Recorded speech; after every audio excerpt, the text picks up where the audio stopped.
The Benevolent Devil by P.D. Ouspensky. It happened when I was travelling in India.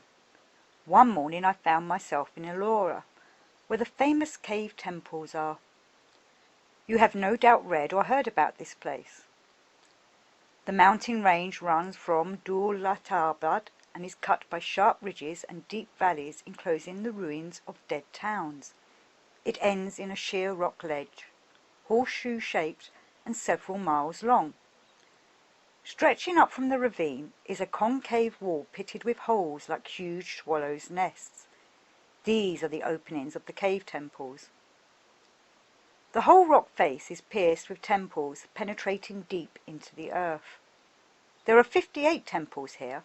All belong to different ancient religions and different gods, each one superseding the last. Inside the huge dark halls, at a height unpenetrated by the light of torches, one can hear the rustling of scores of bats. Here are long corridors, narrow passages, inner courtyards, unexpected balconies and galleries with a view of the plains below, slippery staircases polished by bare feet thousands of years ago, dark wells beyond which one can sense hidden caves, twilight, silence undisturbed by a single sound. Bas-reliefs and statues of many-armed and many-headed gods, most of all the god Shiva, dancing, killing and merging in convulsive embrace with other figures. Shiva is the god of love and death, with whose strange, cruel and strongly erotic cult is connected the most idealistic and abstract system of Indian philosophy. Shiva, the dancing god around whom the whole universe dances as his radiant reflection. All contradictions blend in a mysterious way in this god of 1,000 names. Shiva, the benevolent and merciful, the deliverer from misfortune, the divine healer with 1,000 eyes and 1,000 quivers of arrows to vanquish demons. Shiva, protector of the human herd, with throat blue from a poison intended to annihilate mankind, which he drank himself in order to save the human race. Shiva, the great time, continuous renewer of all he has destroyed. In this sense he represented as a lingam, a black phallus existing in the ether, and worshipped as the source of life and god of voluptuousness. Equally he is Shiva, the god of asceticism and ascetics, himself the great ascetic clothed in air, the god of wisdom, god of cognition and light. He is also the lord of evil, who lives in cemeteries and crematoria and wears a crown of snakes and a necklace of skulls. Shiva is at once god, priest and sacrifice, which is the whole universe. The consort of Shiva is as mysterious and contradictory as he. She has many different faces and is known by a variety of names: Parvati, goddess of beauty, love and happiness; Durga, patroness of mothers and family; and Kali, the Black One, mistress of cemeteries, dancer among ghosts, goddess of evil, disease, murder, and simultaneously goddess of wisdom and revelation. Further along the rock face are the temples of Buddha, where men have renounced the world and prayed for deliverance from it. These are places whose huge statues have stood silent and lost in contemplation for 2,000 years. In the centre of the long chain of temples is the vast Kailas temple, or temple of the sky. Kailas is a mythical mountain in the Himalayas where the gods live, an Indian Olympus. A huge cavity was hollowed out of the rock for this temple. In the middle of the hollow stand 3 large pagodas decorated with carved stone tracery. Not a single stone is laid upon another. All is hewn out of solid rock. 2 gigantic statues of elephants, several times their natural size, stand at the sides of the pagodas, also hewn from the stone. Fanning out and boring deep into the rock behind are galleries, underground passages and dark mysterious halls, whose rough walls still bear marks of the instruments that chipped the granite. Statues and bas-reliefs of terrifying gods stand in the recesses. Once all this was full of life. There were moving crowds of pilgrims thronging to the festivities on nights of the full moon, to watch the sacred dances and to make sacrifices, Hundreds of leaf dances flitted about, the scent of jasmine was everywhere. In the inner sanctum the magic rites of mysterious cults were performed. Some say traces of these rites still survive in India today, though they are carefully concealed from Europeans. All the caves, down to the very depths, once had a life of their own, a life we cannot even begin to understand. Nowadays nothing of this is to be seen. The city of temples is a wilderness. There are no Brahmin priests, no dancers, no wandering fakirs, no pilgrims. No more are the endless processions of elephants. Nobody brings flowers.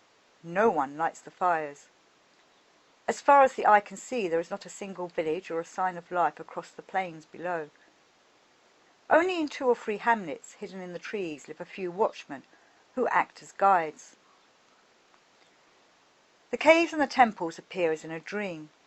Nowhere in the world does reality blend with the dream world so completely as in these caves.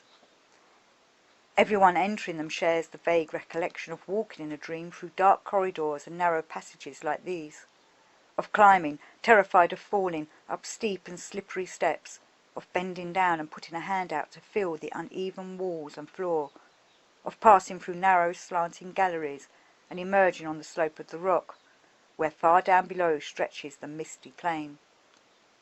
Perhaps none of this happened. Perhaps it did. But the memory of the dark corridors and galleries lingers. It was summer, the rainy season. The plains below were covered with a thick green carpet, and everywhere brooks burbled over rocks to mingle with others further down and obstruct the route to the distant caves. Starting early in the morning, I spent the whole day roaming about the temples with a camera, going down into the caves, climbing over rocks, scrambling up to the top of the slope, and always returning to the temples. All this I did with a kind of eager, avid curiosity, as if I knew or sensed somehow that it was here, in this very place, that I would find something I had been searching for. Several times I went right down onto the plains, which were overgrown with vegetation and saturated with water, and tried separate approaches to the most remote and inaccessible part of the temple city. I had been told that there were here, in the 3rd or 4th temple from the end, a certain bas-relief or symbolic wall drawing, and I was determined to find it and, if possible, photograph it. My guides diligently searched for a way through, wading waist-deep in the bubbling, muddy streams, splashing fearlessly through the wet, snake-infested grass, and tearing a path through the dense bushes. But every time we came up against some obstacle, a steep rock face or deep water. It proved impossible to reach the right end of the horseshoe ledge by a short-cut from the plain. It had been raining all day with hardly a lull. Now and again there was a downpour. At such times I took refuge in the nearest temple, lit a cigarette, and waited under a statue of the Buddha with the lowered eyes until the pelting torrents lessened to the familiar, steady drizzle. All day long I did not see a single living thing except my 2 guides, to whom I spoke in sign language, for they did not know a word of English, the bats in the caves, and the occasional grey hare starting from a bush as we approached. In the end I lost hope of reaching the far temples from below, and decided that early the next day I would go straight along the top of the slope and try to reach them from above. Toward evening, tired, hungry and wet, I returned to the guest house. This rest house, or dak bungalow of a kind to be found all over India, was about 2 miles from the caves, on a mountain slope in the vicinity of the crumbling tombs of the Muslim conquerors who had ravaged half of India in the 17th century. It was already dark. I was so tired I could not eat and went straight to bed. Evening parties are not the custom in India, and with the fall of dusk there is nothing left to do but go to bed. The weather got worse. The monsoon was breaking. Sudden gusts of wind shook the whole house, and when the wind dropped I could hear sheets of rain thundering on the roof. I desperately wanted to drop off to sleep quickly and get a good night's rest so that I could make an early start. Tomorrow I simply had to find that temple with the symbolic bas-relief on the wall. But for a long time I lay awake in a kind of heavy stupor, spellbound by the memory of the awe-inspiring temples, feeling that I wandered there still, gazing at the gods and wondering about the underground passages which connected the temples. At the same time I found myself progressively gripped by a strange agitation. There was something terrifying in the incessant noise of rain and wind, which carried other unexpected sounds with it.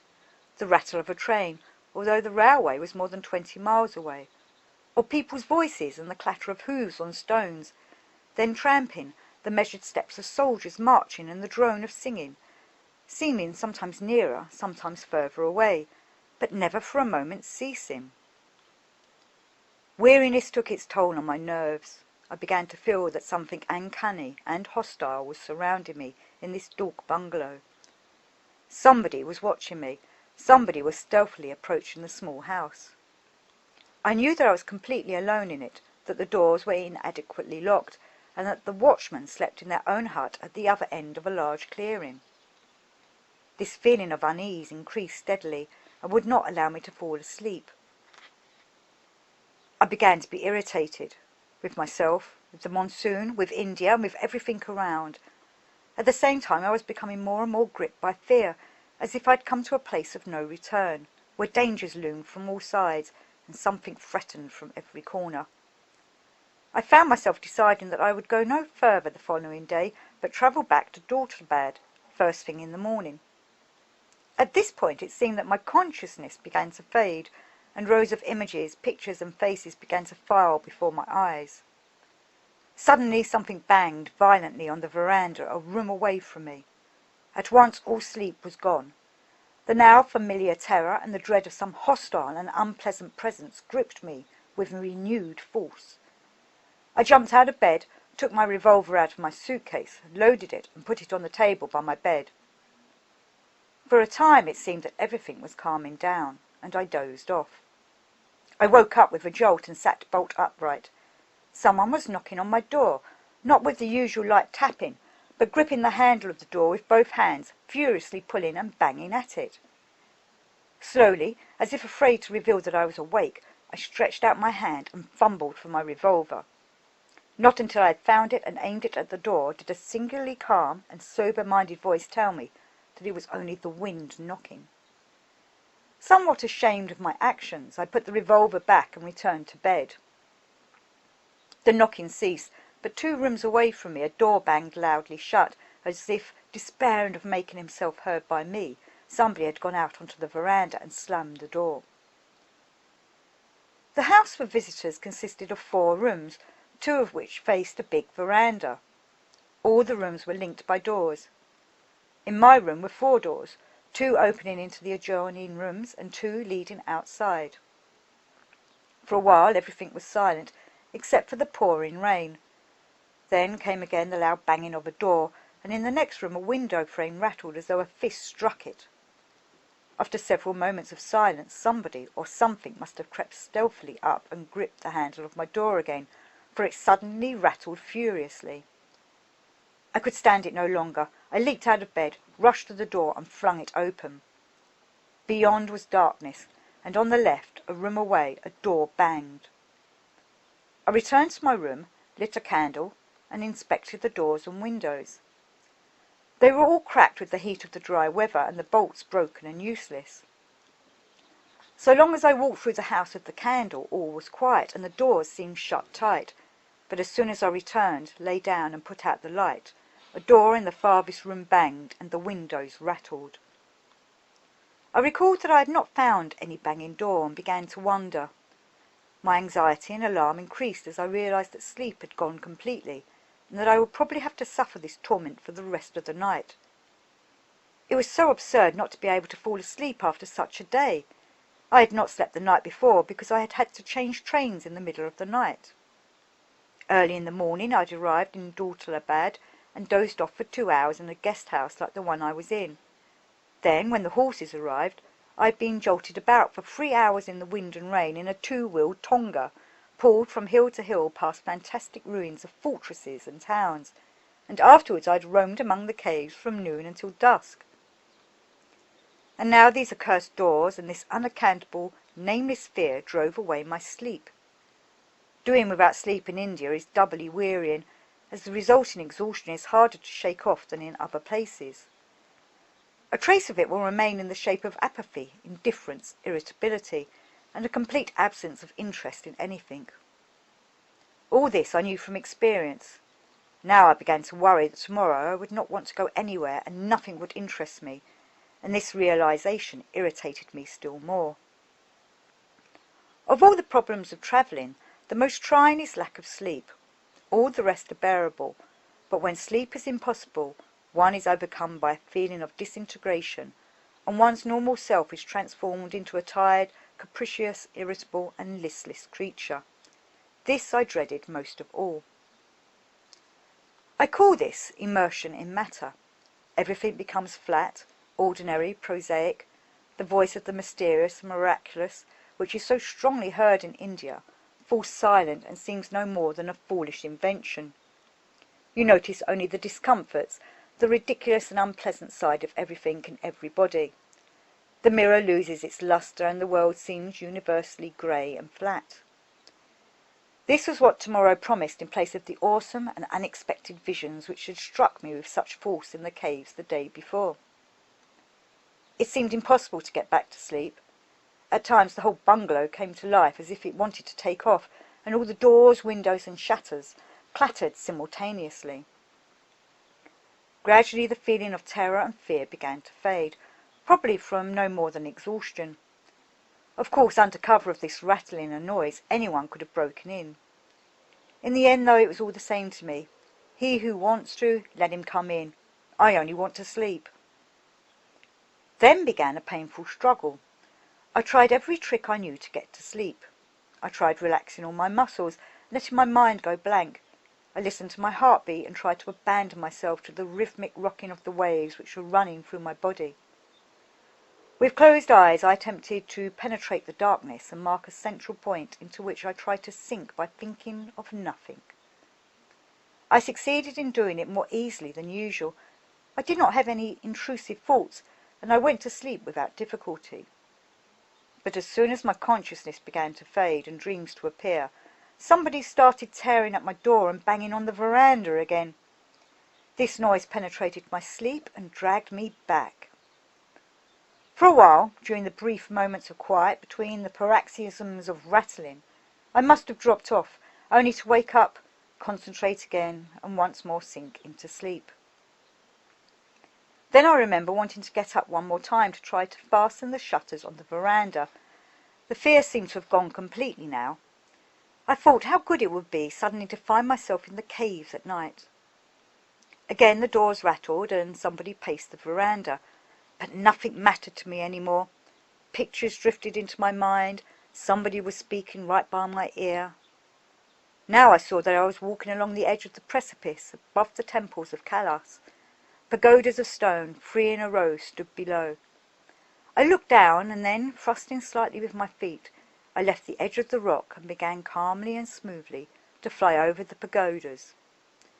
This is far more comfortable, I said to myself, than the roundabout way. I flew past the pagodas and landed on the ground, not far from the entrance.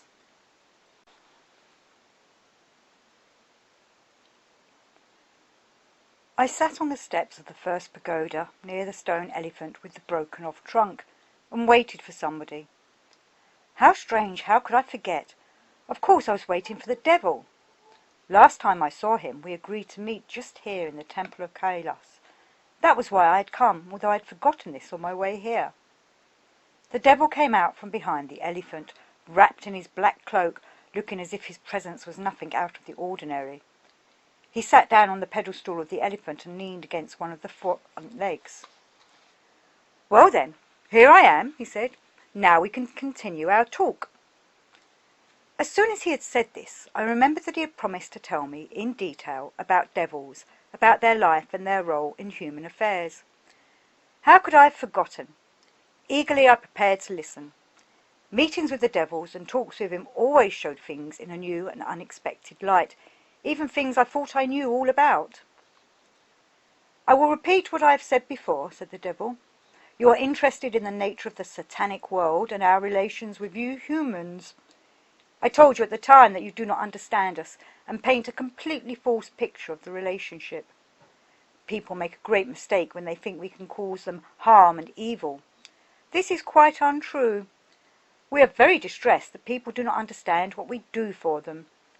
They do not know, indeed they never even imagine, that our whole life consists of constant sacrifice on behalf of the human race, whom we love, whom we serve, and without whom we cannot live. Cannot live? Yes, generally speaking, you have difficulty in understanding us, and it is difficult, first of all, because even if you do acknowledge us, you regard us as creatures from some other world. The devil rocked with laughter. Are we indeed creatures from another world? If only you knew how silly that sounds. We are the very quintessence of this world, the earth, matter. Do you understand? We form the bond, as it were, between you and the earth, and we make sure that this bond is not broken. You are called spirits of evil. What nonsense! We are spirits of matter. What you call evil is, from our point of view, truth. It is often useful as a preliminary measure for binding you to the earth and preventing you from leaving it. All the same, to call us the spirits of evil is not correct. True, there are spirits of evil amongst us, those like myself, for example. However, they are the exception. After all, even I am not nearly as powerful in this sphere as I am reputed to be.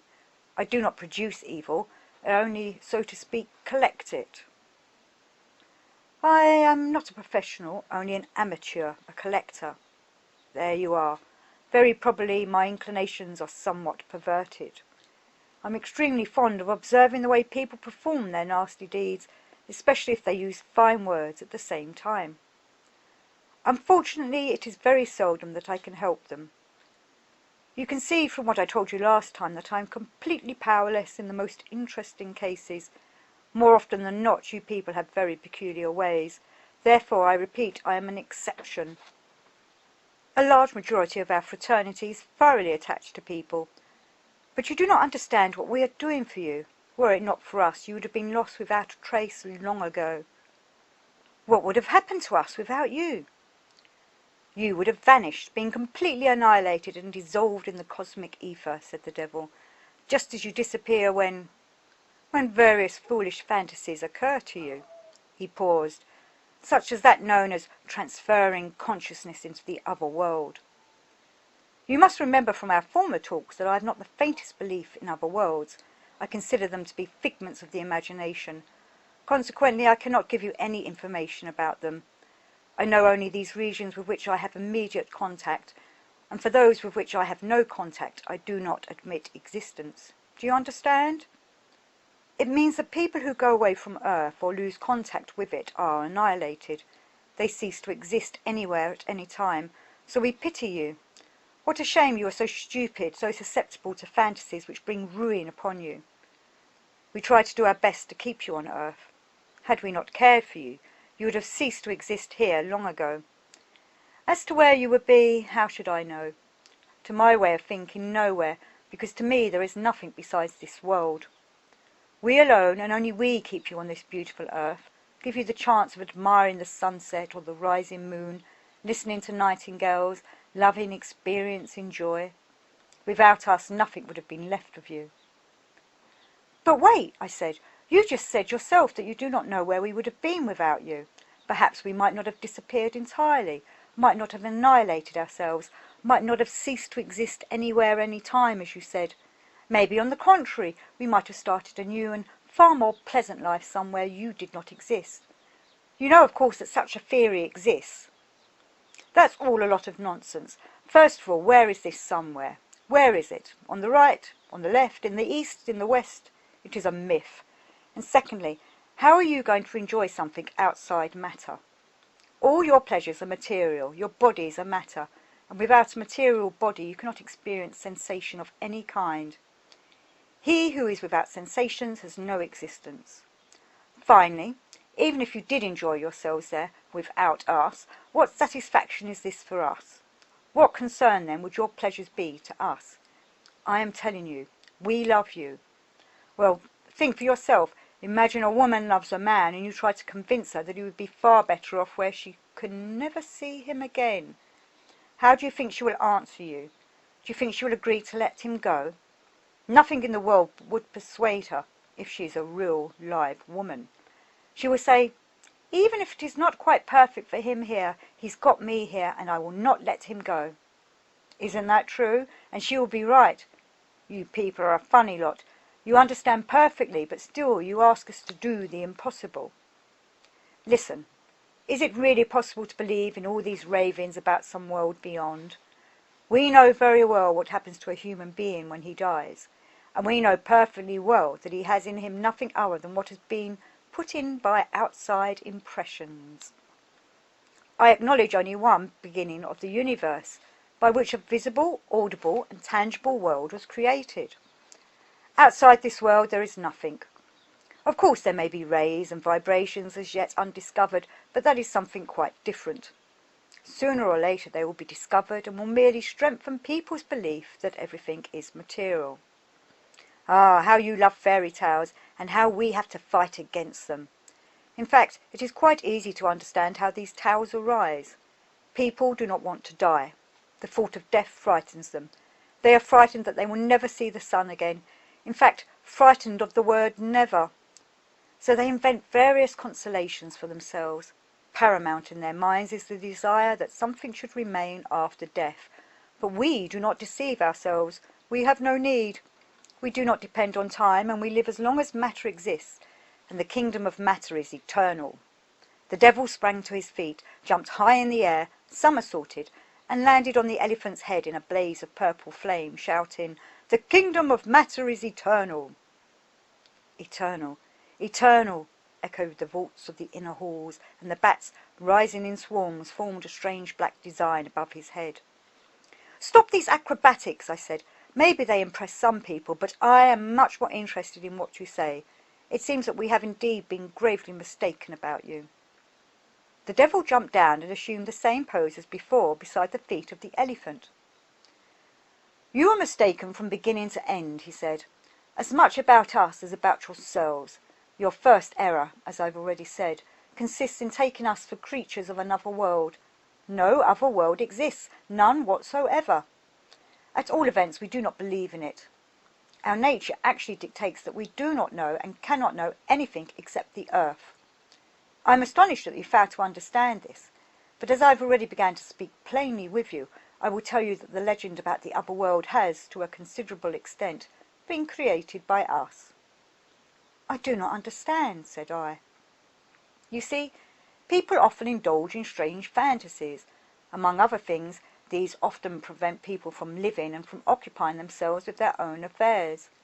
And so, to free them from their fantasies, or at least to render them harmless, we take one tactical, or to be more precise, pedagogical course of action.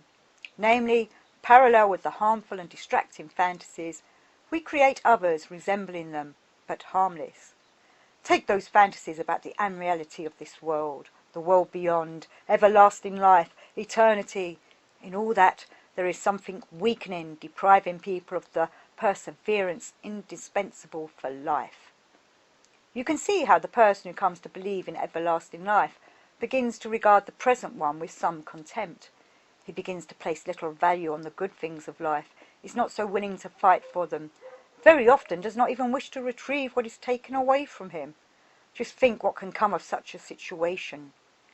Genuinely, he begins behaving strangely, spending too much time dreaming, experiencing mystical sensations, and finally resigning from life altogether. Mysticism, there's your chief evil. So we take pity on people, and using some susceptible mind, we construct our own theory about the world beyond, life beyond the grave, everlasting life, call it what you will, a simple, consequential, logical theory, false though it may be. Nevertheless, you understand, I don't want to suggest that a genuine theory of a world beyond does exist. All are equally false. Undoubtedly, there are theories of a certain unpleasant mystical or religious flavour. If these don't lead people straight into religious mania, they certainly corrupt them. Compared with these harmful fantasies, our theories are, between you and me, simply a small fabrication. There is nothing obscure, nothing mystical about them. We base everything on the most realistic earthly facts. It is just that they have never been, are not, and never can be true. As a result, our world beyond is not in any way different from the earth. It is merely, so to speak, the earth turned upside down. You realize that places with much in common, even seen upside down, are not dangerous. We are much helped in this situation by that basic error you make about us, and ultimately by the error you make about yourselves. And how, according to you, are we mistaken about ourselves? I even find it hard to explain it to you, said the devil. Your ideas are so confused. I must begin a long way back. In that old book of yours is written the story of Adam and Eve. Well now, that story is not correct, and this fallacious theory concerning the origin of man confuses all your subsequent ideas about him. As for the new theory of the origin of man from protoplasm, it is very witty, I admit that, but it is even further from the truth. I will now attempt to tell you what really happened. Adam and Eve are the names of those descended from the Great One. So they say. I do not know how true it is, but then I do not know that we can't be sure of anything, probably not. But they do say that there was a Great One called the Bearer of Light, who fought and quarrelled, not with heaven, but with the earth, with matter, or with falsehood, and conquered it. It was not until much later, we said, that he quarrelled with heaven. He rose very high, but they say that in the end he doubted the truth, and for a moment he believed in that very falsehood he had been fighting against. This caused him to fall and be smashed into 1,000 pieces, and it is from his descendants that Adam and Eve came. With the best will in the world, I cannot tell the story any better than that. You see, it borders on matters I don't understand, and what I don't understand does not exist. It is most unpleasant to speak about what is found on the edge of some emptiness beyond which nothing exists. We are afraid of this void, and there you have it. I have told you our biggest secret. It is on account of this fear, this terror, that we attach ourselves to you. You help us to ignore the dreadful nothingness and forget about it. But I will return to what I was talking about earlier. Adam and Eve, according to your old book, lived in paradise. This is the first error. They lived on earth. But how can I put it? They only played at living on the earth, like children, and with 9/10 of their being they lived in that emptiness we so detest, and which is hostile to life. They called this void the world of the miraculous. To my way of thinking, they were not normal, and they certainly suffered hallucinations of sight and hearing. Take the fact that they were reported to have seen God and spoken with him. I don't know what that means, but it is undoubtedly something terrible. I saw the devil begin to tremble and huddle himself into his mantle. Of course, I do not believe in God. That would be ridiculous, he said. But I pass on to you the legend as it stands. It is said that we rebelled against God. That is quite absurd. We never rebelled against God because we did not believe, do not believe, and can never believe in him. The part of the legend dealing with our rebellion against God, we invented ourselves. Later on, I will tell you the reason. What is said about Adam and Eve further on in your books is again incorrect. It is written that they wanted to be like gods and wanted to know what is good and what is evil. This is wrong because they were like gods and knew what is good and what is evil.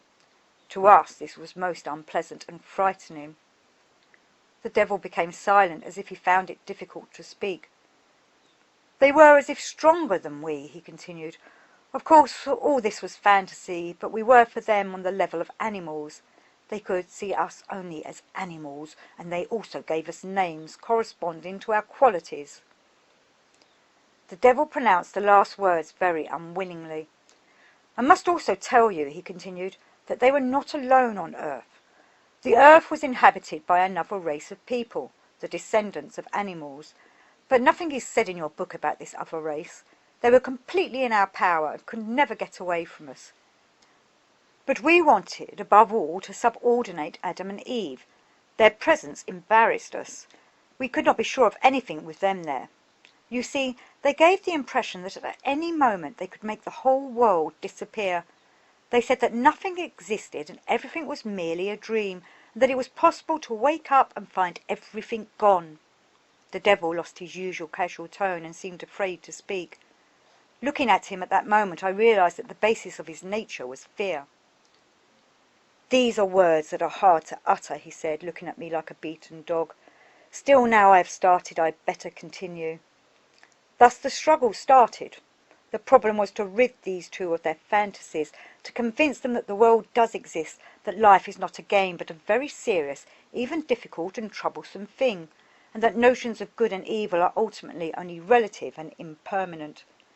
To convince them would mean to banish them from paradise. This paradise really disgusted us.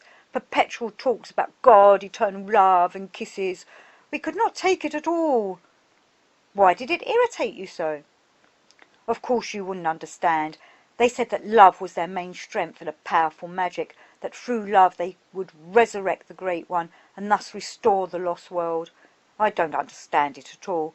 But just think of it. How could we tolerate such a perverted philosophy? It was quite enough for us to accept the fact that they could vanish before our very eyes. You see, often a rose-coloured cloud would come down and they vanished. We were powerless to prevent it, even though it disturbed us greatly. Besides, we found their costume positively dreadful. You know, the one Adam and Eve had before the fall. We considered it highly improper. Matter demands a certain propriety. These two denied matter and yet admired beauty. The devil drawled the word contemptuously. We tried to convince them that the body is essentially very ugly and indecent and much better covered up whenever possible, but they were not prepared to listen. It reached a point where their example began to have a bad effect on the other race, the descendants of the animals. There remained only one way to get the better of Adam and Eve, to introduce suffering into their life and force them to believe in the reality of matter. But how? We fought for a long time. Finally, one of us turned our attention to the descendants of animals. The whole of their lives consisted of harbouring grudges and endeavouring to get out of difficulties by burdening others with them. They had no doubts about the reality of this world, nor of material things. On the contrary, they were quite ready to smash each other's heads in for the tiniest thing, a pretty stone, for example. Their ideas of good and evil changed so quickly that even if we could not keep up with them, in the morning the sun is good, at midday evil, by evening good again. In the evening the wife is good, in the morning evil, in the evening good again, and so on. And we started wondering why everything went so well with them. Perhaps it was something to do with their habits. It occurred to us that if only we could get Adam and Eve to take up one of these little ways, we might very well manage to convince them of the reality of things and of the relativity of good and evil. Among the customs of the animal descendants was one which particularly entertained us. Of all their ways, this appeared to us to be the most idiotic. This was their habit of eating daily, and in great quantities, the fruit from a certain tree. They had a legend that in the distant past, some god who had come down to earth had taught them to eat this fruit. They raised statues of this god and worshipped him. This was amusing enough, but still more comical was the fact that when they did not have this fruit, they actually suffered, and many even died. And so it was that those tribesmen who had a lot of fruit stored, or possessed many trees, were respected and considered wise and good. But those who had neither fruit nor trees were thought to be good for nothing, and were sometimes even killed.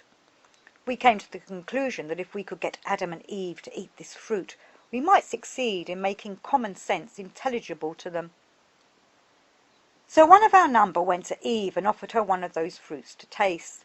As I said, we could only appear before them in the shape of animals, so my colleague had to take on the appearance of a snake. In your book it is written that they were forbidden to eat the fruit of a certain tree. That is not true. Nothing was forbidden them.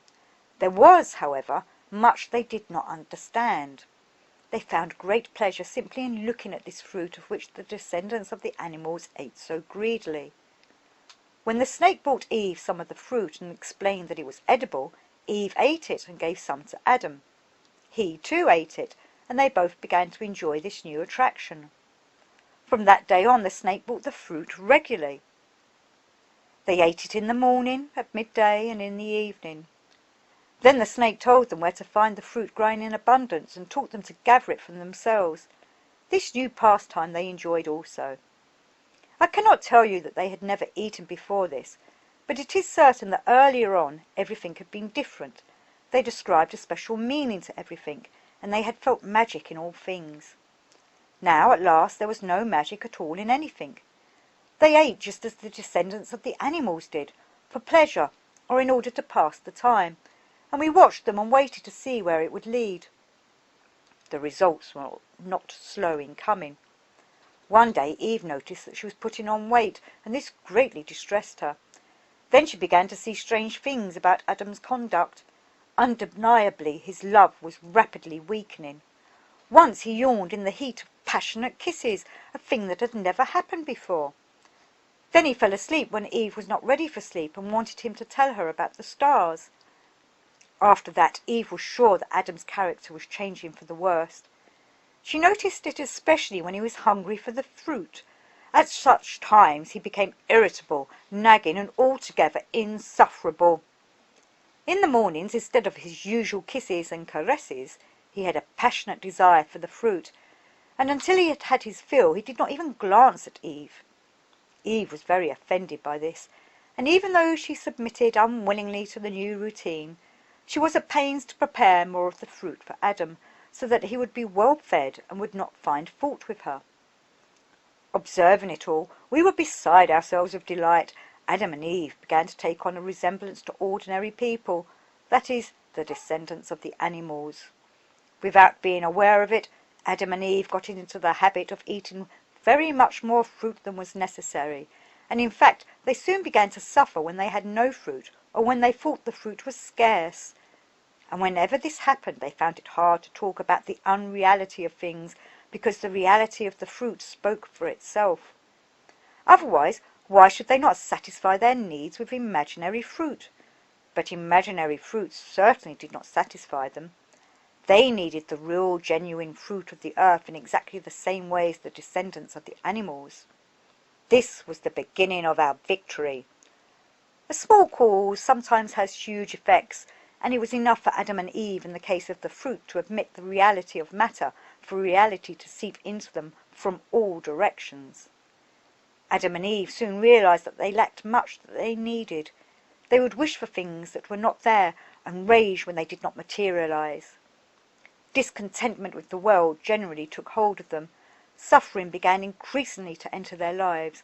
It was then that the ridiculous, irrational joy they experienced on account of trifles, a flower or a butterfly, sunshine, rain, wind, clouds, thunderstorms, and goodness knows what besides, which had disgusted us most, began to wane, and in the end almost completely disappeared.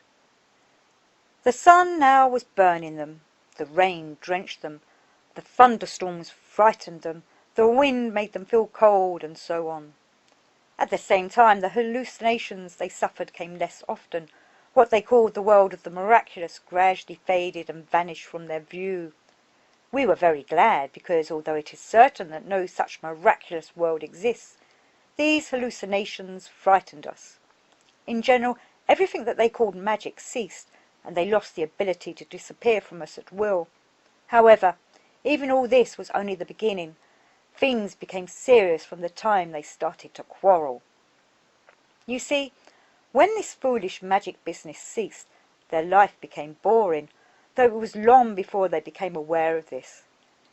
Discontentment with life and with their situation began, from time to time, to overflow into dissatisfaction with one another.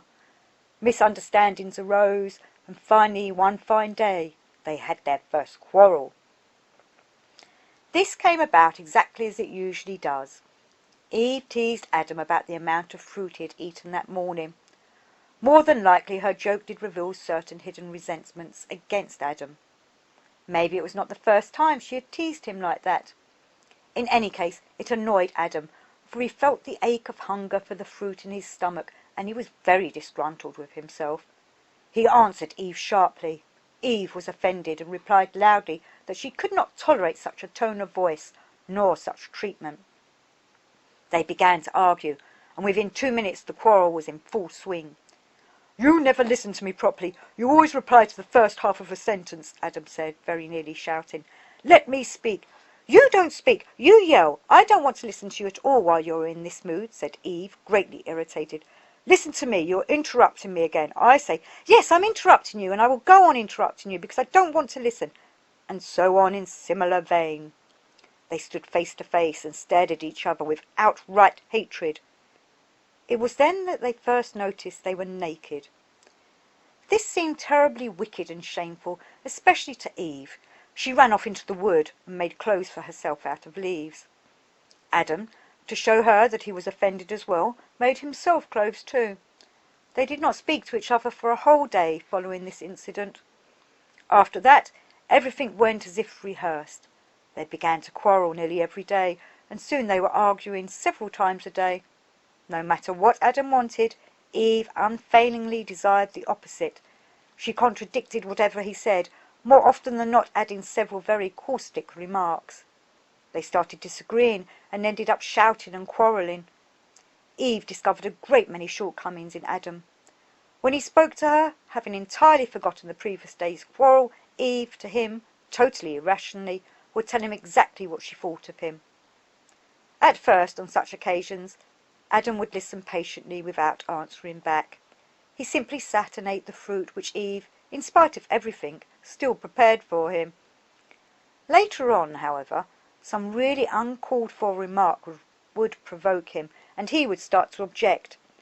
Eve would take offence at his retort. Adam would raise his voice. They would begin to speak at the same time and interrupt each other, and so the quarrel proceeded. Every day there was some new development, so that it was impossible to tell what they were going to quarrel about next. There was no harmony in their lives any more. If Eve wanted to go out somewhere for a visit, Adam had to gather fruit. If Eve wanted Adam to stay at home, he always found somewhere he had to go. Then Eve would feel hurt that he had left her alone, and of course she immediately convinced herself that Adam had gone to Lilith, his first wife, whom he had divorced when God created Eve. Well, it all ended like this. After one of the worst rows, Eve left the cave where she lived with Adam, vowing never to return. The next day she sent her maid for her things. "Maid?" I asked. "Well, yes, maid," said the devil. Adam was terribly angry, then frightened. He asked for forgiveness and swore he would never hurt Eve again. But Eve did not return, and it seemed to Adam that the monkeys who lived in the palm trees in front of the cave were all laughing at him and shouting, "Here is Adam abandoned by Eve." A long time later they were reconciled, but you must understand that things were not the same now. There was no longer any magic in their lives. Eve blamed Adam for this. Adam thought the fault lay with Eve. For this reason they started quarrelling again. Eve went away again, and so on. In the end, Adam got himself at one fell swoop 3 more wives from a dark tribe living nearby, and Eve took up with a young faun who played the flute of a morning. The faun turned out to be very stupid and soon bored her, so she made friends with a nymph from a mountain stream and declared all men to be completely uninteresting. After this they were ours. Adam began to earn his own bread by the sweat of his brow, but whenever possible he would follow the example of the descendants of the animals, preferring not to earn his bread but to take it from others or to make them work for him. The legend about paradise, however, persisted among the descendants of Adam and Eve for a long time, and it was reputed that their ancestors were exiled from paradise because of some crime. This is actually our version of the story, and we made several more changes at the same time. For instance, we let people think that it is we who are the descendants of the Great One, and the Great One rebelled against God. We twisted the facts so thoroughly that only a few people are capable of unravelling the truth. That is why, as I told you at the beginning of our talk, it is so difficult for me to explain the real position to you. You see, you are in error quite as much on our account as on your own. The descendants of Adam interbred with the descendants of the animals to such a degree that it became quite difficult to distinguish them. As a result, there came about many curious situations and misunderstandings. At times even we could not tell the difference between them.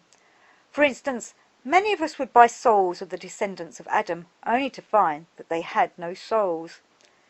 This happened because the descendants of the animals pretended to be the descendants of Adam, and even we fell for it. So the descendants of the animals have no souls? Of course not. Souls do not exist as such. What is a soul? It is only a collective term for the diverse phenomena of psychophysical life. On the other hand, the existence of some kind of soul is admitted by the descendants of Adam, that is, the genuine descendants of Adam. They think of it as something like a family heirloom which is handed down by successive generations. Sometimes we buy these souls when they are for sale. You see, we are collectors, and we collect things which have neither value nor meaning to anybody except us. The devil was obviously rather confused. The thing is that this interbreeding with the animals' descendants, he continued, is only external. Our tradition maintains that so long as the descendants of Adam retain their souls, they can go away from us. Does that frighten you? I asked. Oh yes, but we love them, so we make every effort to prevent them from going away. How do you do it then? Ah, well, we use many different methods. First of all, of course, we endeavour to prevent their separation from the descendants of the animals. That is our main problem. Without realising it, the descendants of Adam are trying the whole time to separate themselves from the descendants of the animals. We struggle against this separation, either by assuring Adam's descendants that the descendants of animals are their brothers and have souls like their own, or, on the contrary, by convincing them that they are all descendants of the animals and that none of them has a soul. You grasp our idea? The idea of equality and fraternity? More than anything else, it discourages the separation of the two. But the descendants of Adam are unable to carry such a load for long, and they are constantly sinking under the weight of it and surrendering to those same descendants of animals. As a result, the descendants of animals have taken possession of the earth, and the descendants of Adam are serving them. But why do they serve them? I still don't understand, I said.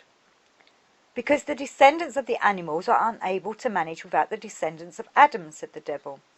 You see, they cannot do anything on their own. Like monkeys, all they can do is copy what the descendants of Adam have done, or alternatively destroy whatever comes their way. But Adam's descendants can create and destroy endlessly. Where they lead, all life follows. Without them, the descendants of the animals would not have gone far. But Adam's descendants are not free. They are subordinate to the animals. That is why they so often destroy what they themselves have built. Are the descendants of the animals not even capable of destruction, then? Oh, they destroy all right, said the devil. They can destroy very well. In fact, they can even build too. Only, how shall I put it? After a pattern that already exists. The point is that in general, everything they do by themselves, even destruction, is talentless and marked by utter futility, a combination of boredom, apathy, and absurdity. I expect you have seen this kind of work. It is for this reason that the descendants of Adam are genuinely valued, although it is essential to keep them firmly in hand. But the descendants of the animals are not as helpless as they used to be in the early days. They have evolved markedly during that time, that is, since the death of Adam.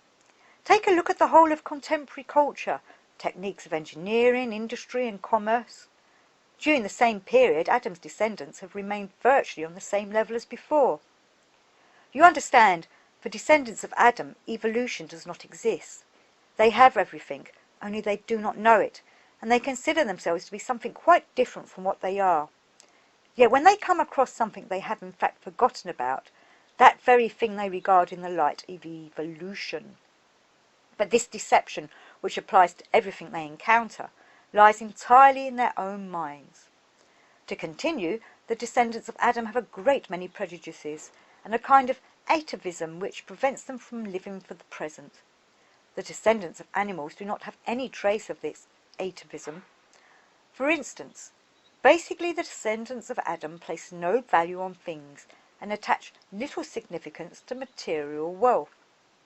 They don't have sufficient flexibility of mind and of imagination, qualities which are, on the other hand, very highly developed among the descendants of the animals. Flexibility? I asked. Well, yes, the descendants of Adam only vaguely understand, for instance, that it is possible to think of one thing, say another, and do a third. Their intellect is not capable of grasping such ideas, or seeing that a person can have completely different standards for himself and for others, whereby he can, for instance, allow and condone any act he performs himself, while forbidding and condemning the same thing in another. Essentially, they wish everything to be constant, that a truth proved in one case should be equally true in all other cases. But the descendants of the animals rightly think that would make life very dull. There would be no variety. All this shows, of course, a certain narrow-mindedness in the descendants of Adam. I should add, furthermore, while we are on the subject, that they are never satisfied with form and appearances, but are always striving for the essence, thereby creating for themselves many unnecessary problems. Take, for example, religious questions. The descendants of the animals happen also to be very religious, but their religion does not interfere with their lives. They are able to adapt it to suit their way of life. If they do something particularly unpleasing, they usually say they are acting out of religious motives and that it is the will of God.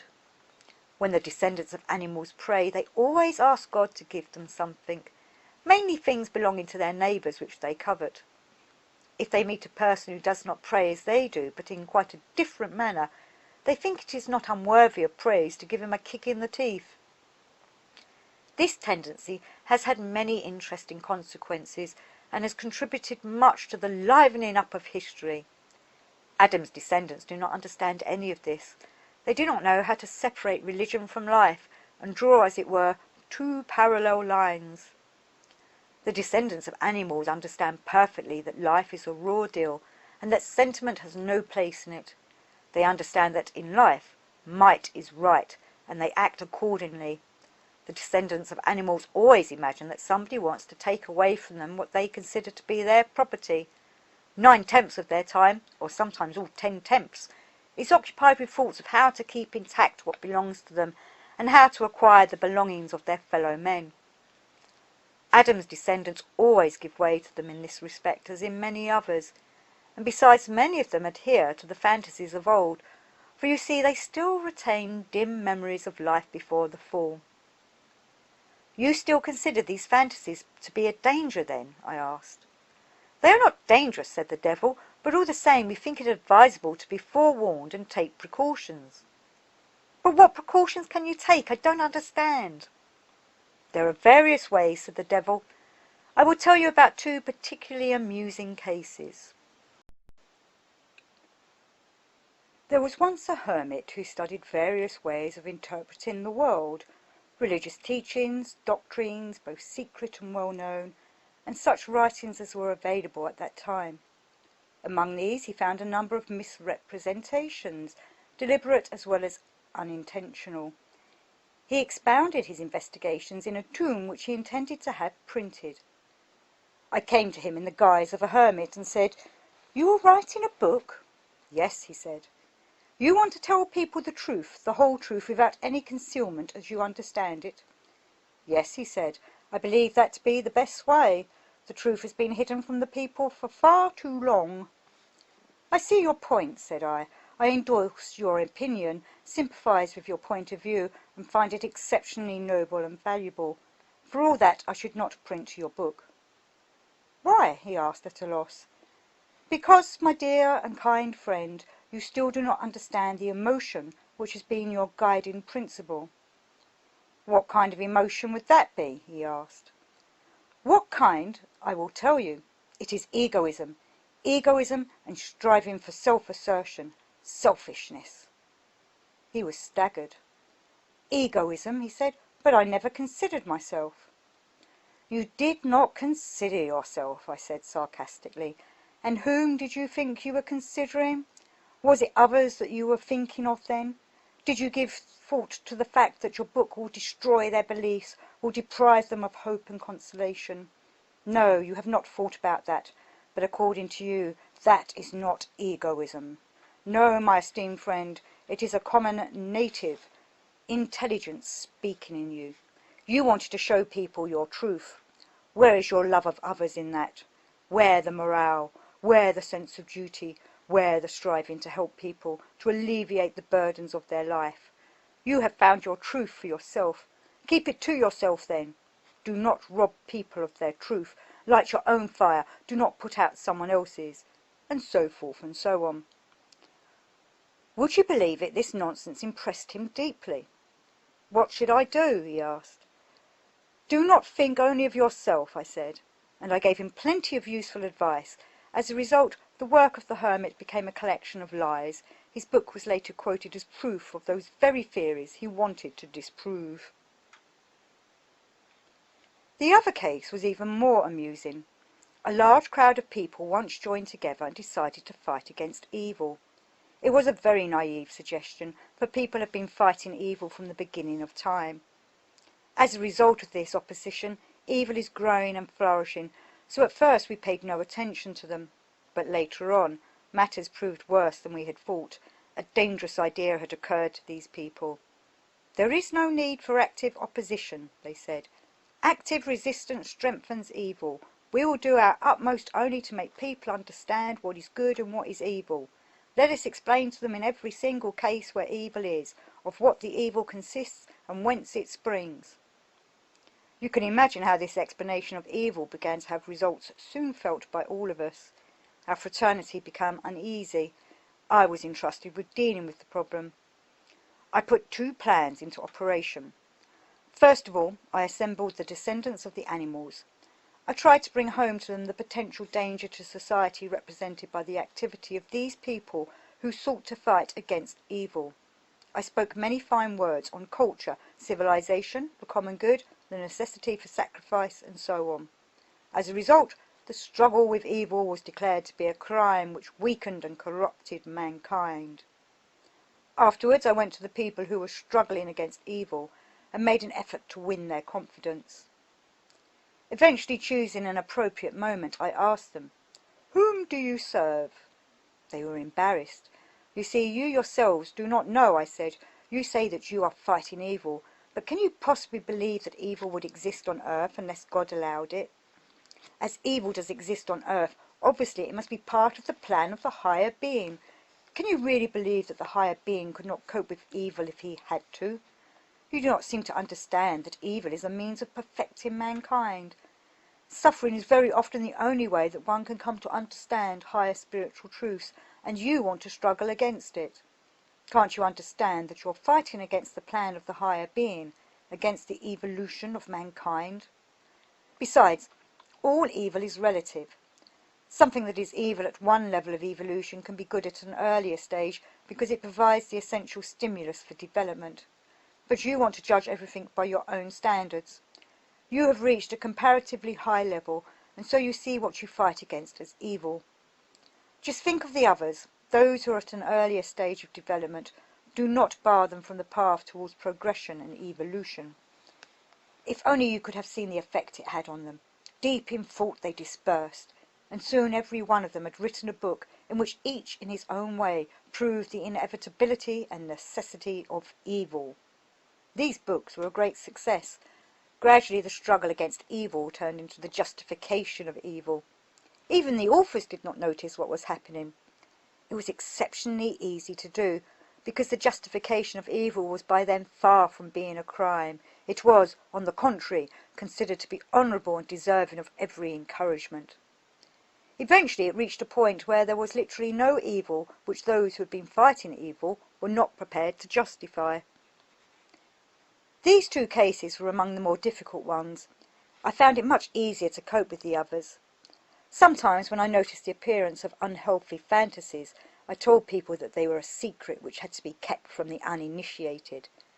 This had a wonderful effect on people. First, they begin to pride themselves on being initiated, and secondly, they begin to discover new secrets, just the ones I need. Love of neighbours and secrets, these are my favourite weapons. Scattering the seeds of falsehood in these areas yields particularly rich harvests. This is especially useful in the battle against mysticism. Mysticism is the most dangerous thing for the descendants of Adam to get hold of. It is on the basis of a shared mysticism that they can recognise one another. There is an old prophecy that Adam's descendants will unite on a mystical quest, conquer the descendants of the animals, and rule the world. Could that ever happen? I asked. "I should think not," said the devil contemptuously. "In any case, we are always on the alert to prevent such things from happening. And there is also the fact that Adam's descendants all have a deeply held belief, however foolish, that all their everyday life is sleep, and they long to wake up and see something quite different." "And you are afraid that they will wake up?" I said. "Of course the possibility exists," said the devil, "which is where I've begun.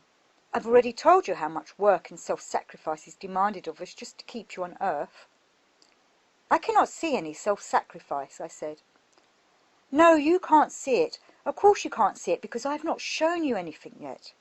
Those examples I cited refer to people susceptible to lies, but we do have some very difficult cases indeed.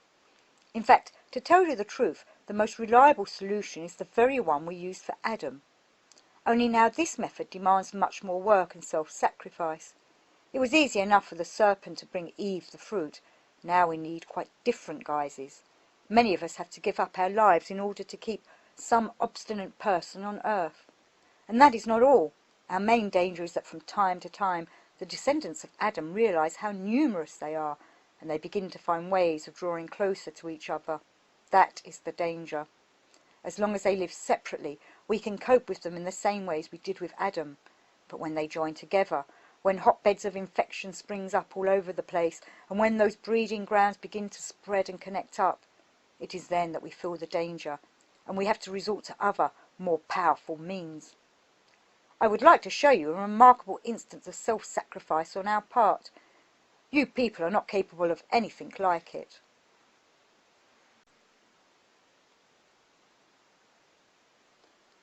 The devil stretched out his hand. The rock wall to the right of me parted and became bathed in evening sunlight. I saw a street in Colombo near Victoria Park. On all sides were gardens with low trellises or stone walls. It was only here and there that the distant roofs and verandas of houses could be seen. Flowering trees, the fire tree with bright red, flat-capped flowers, trees of many colours, light blue, yellow or mauve, the pink earth, peculiar to Ceylon, crossroads marked by huge banyan trees, mammoth in comparison with the other trees, and the thick yellow bamboos with dark leaves. This part of Colombo is truly a garden city. In the middle of the street a black rickshaw bowled along. In the carriage sat a man in a white suit and a wide-brimmed sun helmet of the kind usually worn in Ceylon. I recognized in him an acquaintance of mine, a young Englishman called Leslie White. I had met him a few months before in the south of Ceylon, at a feast in a Buddhist monastery. Afterwards we sat together for a long time in the cell of a learned bhikkhu, discussing Buddhism. Leslie White was, in many respects, unlike the usual middle-class colonial Englishman. He was completely lacking in the absurd snobbery of the civil service. He pursued his many interests with zeal and sincerity. He never tried to affect that tone of mocking indifference to everything in the world but sport. Sport is the one thing supposed to be taken seriously, and he did not hide his liking for the natives. This demanded great independence in a country where a minor bank clerk is ashamed to be seen talking to a Brahmin in public. He had lived in Ceylon for 2 years and held a post under the governor. He studied the local languages, and risking his personal reputation as well as his position in the service, he had many friends among the Sinhalese and Tamils. He treated local English society very coolly and was seldom to be seen in it. He read a great deal, studied Indian religions and Indian art. He understood many things about the East of which we have much to learn, and gave thought to the significance Eastern ideas could have for the West. We often met and discussed such matters. I enjoyed his company, for although so knowledgeable, he was not in the least pedantic. He liked horses and the sea, and owned a catamaran, a narrow boat resembling a spider, which he took out to sea with the native fishermen, occasionally disappearing for several days at a time. For him, work was no more than an inevitable evil. He had already been marked down as a person who would not go far in the service, and who would have been better placed in an academic post. Altogether, he contrasted sharply with the heroes of Kipling, and seemed to me to represent a new type of Englishman in India, born after Kipling and still very rare. The rickshaw stopped by a garden trellis, beyond which a 2-story bungalow was just visible. Now I knew whom Leslie was visiting. An Indian Tamil lived there. He was wealthy and well known in Ceylon, and I'd met him several months before, shortly before I left. I remembered I'd written to Leslie about him. This Indian was already an old man and cultivated in the European sense. He told me many very interesting things about yogis and yoga. Talking to him, I always felt that he knew much more than he was saying. I met him under rather peculiar circumstances, and at our first meeting I completely failed to understand him. But soon I was convinced that he was the only person who could help me discover the real, miraculous India. I greatly wanted Leslie to meet him and talk to him. They had met previously, but only on official occasions. Now I gathered that Leslie had followed my advice and come to see him at home. The rickshaw boy trotted away from the garden gates, and Leslie walked between the flower beds up to the house with the big veranda. He was met first by 2 white-turbaned servants, and then ushered in by his host, who was dressed in a European tussore frock coat. After a few minutes they sat down and began to talk. Yoga and everything that is connected with it has interested me for a long time. I have read everything I could get hold of on the subject, Leslie was saying. It seems to me that yoga can answer many of our questions. I would dearly like to see the practical results of yoga, so as to convince myself that it is more than just theories. I understand the basic idea. To practice yoga, each individual must live his whole life according to what he has decided to do with it. The musician, the merchant, the soldier, each must live, eat and breathe differently. This will cause his work to be of the highest standard, but as such will be for him a means of spiritual purification. It strikes the European as preposterous that if I want to study philosophy, I must eat in a special way, but I understand this. The way I see it, the supreme aim of yoga is to eradicate discord and close the abyss between the ideological and the practical side of life by way of making everything material subordinate to ideas. I understand all this in theory.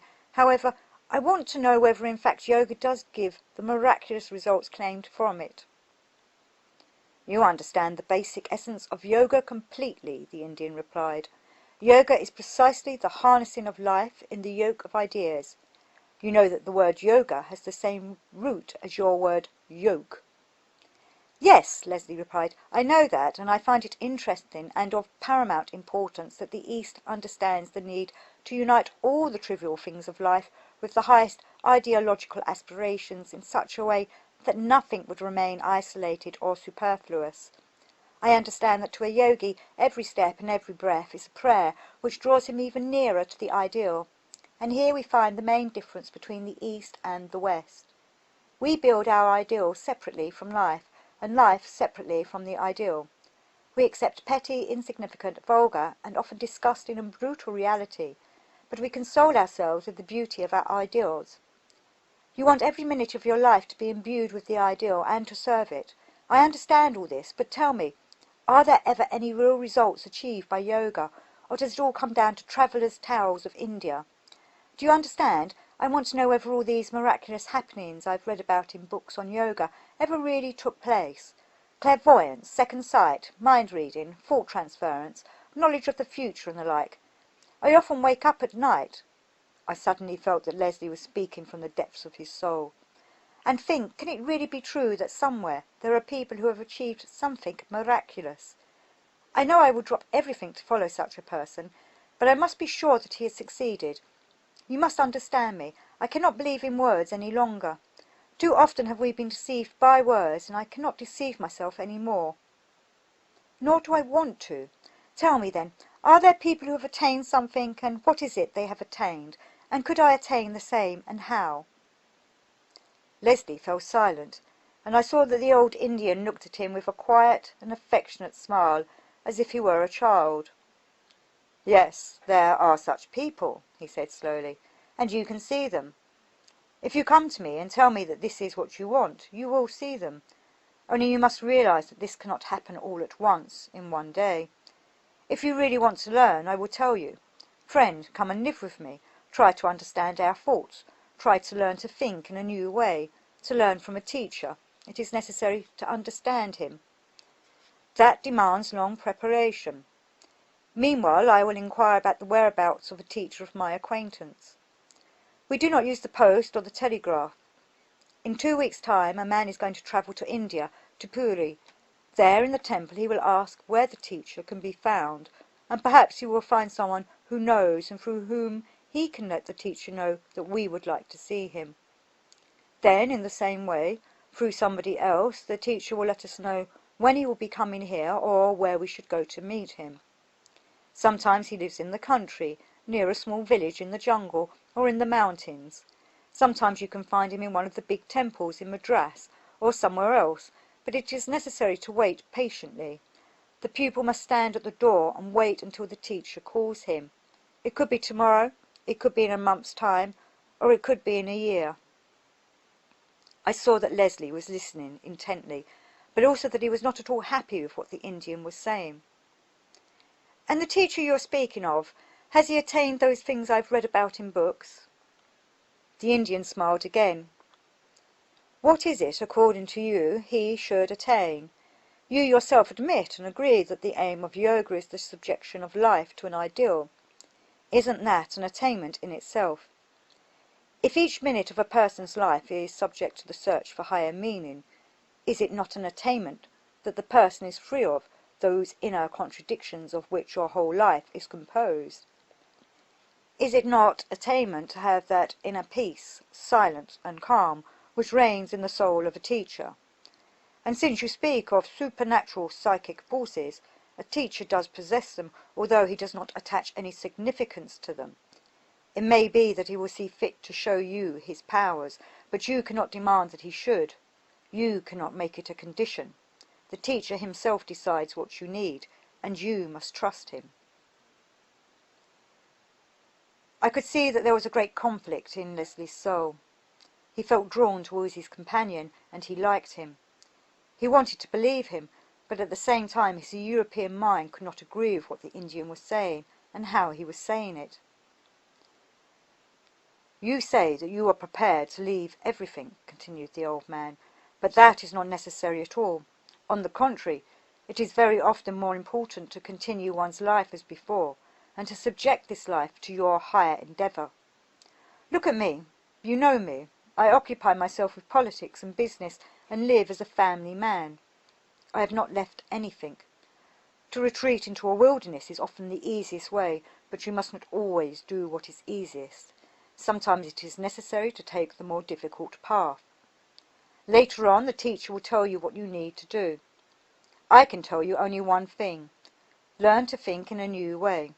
For as long as you are ignorant of the right way of thinking, it will always seem to you that what I am saying leaves out something important." "I would like just to see the actuality," said Leslie. "When I have seen that, I will be easy in my mind in regard to the rest, and I will do everything I am told. You do see my point. My intellectual conscience does not allow me to accept the existence of objective facts on faith. To acknowledge them as facts, I must see them." The old Indian smiled again. "If you will follow the way of yoga," he said, "a whole series of changes will begin to take place in your soul. First of all, you will start to discover a succession of new and different values, and along with the appearance of these new values, the old ones will begin to pale and disappear. And then, perhaps, that which at present you hold to be most important will seem quite unimportant. This cannot be explained in words, it can only be felt. Only one who has lived through inner upheaval will understand me. In fact, everyone has had some experience of this in the passage from childhood to adulthood. To children, toys, games, school activity, the opinion of teachers, all seem incredibly important. Then think how insignificant all that seems to a youth who loses his heart to a woman. At such moments he shuns his comrades, for their conversations sound ridiculous to him. In the same way, in the soul of a yogi, a new love blossoms, and all the values of ordinary life he sees as children's toys. So it will be with the facts you seek, for they may not seem so important to you eventually." "That may be so," said Leslie, "but why then do they constantly speak about these facts? Why refer to them and build everything on them? One cannot refer to facts which have not been proved." "If you speak like that, you do not understand," said the Indian. "He who understands speaks of other matters, the inner, not the outer life. At the beginning you were on the right track. It is necessary to eradicate the conflict between the life of ideas and the life of every day. In order to achieve this, it is necessary that you should know yourself. Each moment know what you are doing and why. Only then will you be the master of things rather than their slave.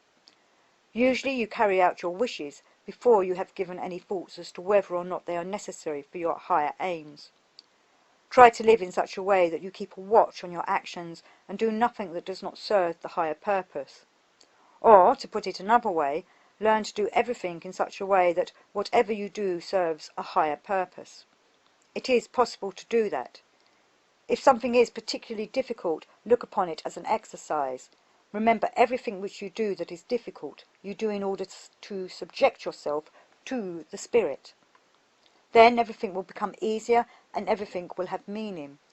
But whatever you are doing, it is vital that you ask yourself, before each thought, before each word, before each action, why am I doing this? Is this necessary? Then, imperceptibly, a number of your actions and deeds will cease to be unnecessary, and they will start to serve the higher aims. The inner conflict in your life will begin to disappear and be replaced by harmony. Then learn to give yourself rest. This, possibly, is the most important. Learn not to think, learn to control your thoughts. Ask yourself frequently whether it is necessary to think about what you are thinking, or might it be better to think about something else, or better still, not to think at all. This is the most difficult of all, but it is essential. Learn to think and not to think at will. Know how to stop thoughts. Be able to create inner silence within yourself. The moment will come when you hear the voice of silence. This is the first and most important yoga. When this comes, when you begin to hear the voice of silence and stillness, then those new forces and abilities you talk of can begin to appear in you.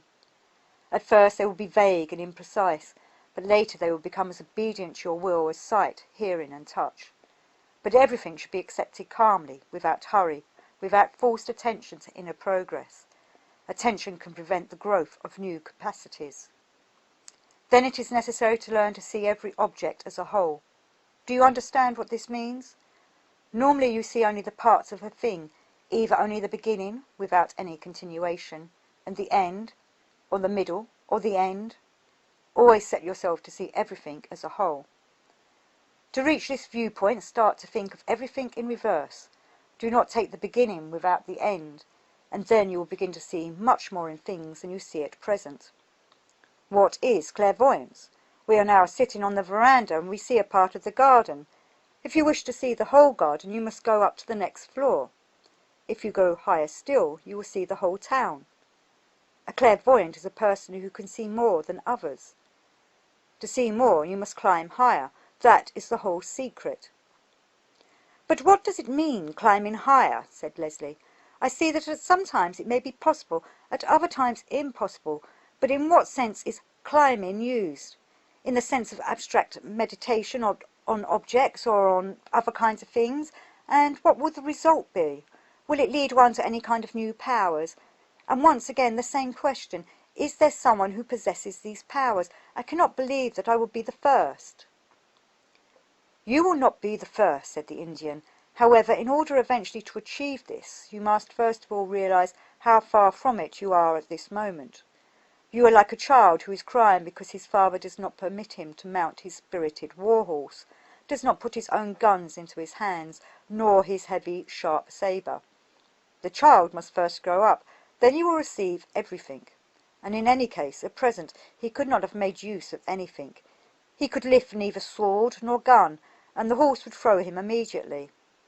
First become master of what you have, and afterwards try for greater things. Analyze your day. Is much of your time given up to a search for higher things? Try to ask yourself every hour what you have done during that hour. Yogis ask themselves every minute. Continual practice is necessary to gain self-control. At present the whole of your life consists of compromise in one way or another. How do you expect to develop your power of endurance? You probably go in for sports. Leslie nodded his head. What is your favourite sport? Football? Cricket? Polo, said Leslie. Very well then, polo. Surely you understand the necessity of training for polo. It is equally necessary to train both yourself and your pony. Both of you need daily exercise. Imagine that for 3 months you did not mount the pony and you've spent your nights in a club playing cards. Your pony is left standing in the stables for 3 months and the lazy groom does not even bother to exercise him every day. And imagine taking part in a big match. How will it turn out? Have you any chance of winning? You know very well there is not the slightest hope. You will have neither the strength nor the dexterity nor the endurance. Your pony will not obey you. He will tire at the very beginning of the game, and you will tire even earlier. Since you know from past experience that this is true of polo, why will you not admit the same about your soul? It has to be accustomed gradually to the new order of ideas, to the new plan of life. And when you begin to achieve something, then, together with the blossoming of new powers in your soul, you will begin to notice that you are no longer alone on the path. Though all around the night will be dark, everywhere on the path you will begin to see lights, and you will understand that these are travellers who are going in the same direction with you, to the same temple, to the same feast. Leslie sat and listened, and I could see that in spite of the abundance of Eastern metaphors, usually unpalatable to a European, the main content of what the Indian was saying corresponded very much to what he had himself been thinking. Nearly all of what he heard Leslie had read or had heard of previously. Nevertheless, his companion impressed him as a person who knew. With the cool, good sense of an Englishman, Leslie got the gist of what the old Indian was saying. And I saw that in Leslie's heart, along with sympathy and spontaneous gratitude to the old man, a firm and definite decision was developing. "What must I do to follow the way?" he said. "So far I find nothing to daunt me." "Beginning to observe yourself," said the Indian. "Try to limit yourself, even if it is only a matter of cutting out what you do not need anyway, but which takes most of your time and energy. Try to understand that you are a long way from the beginning of the way, and soon in the distance you will see the way." The pictures were changing before my eyes. Leslie was again travelling on a rickshaw, and I saw that he was repeating the words of the Indian to himself and trying to sort them out. He had raised objections during his talk with the old man, but in reality everything he heard had made a much bigger impression on him than he had shown. This interested me very much. Leslie was a persistent person. I felt that if he took something on, he would not compromise. It occurred to me that if anything could be achieved by way of yoga, then he would achieve it. He had a great sense of adventure and courage of a pioneer, always blazing new trails. He had a spark which did not allow him to be content with a peaceful life in a civilized place. He was the kind of man who discovers new countries.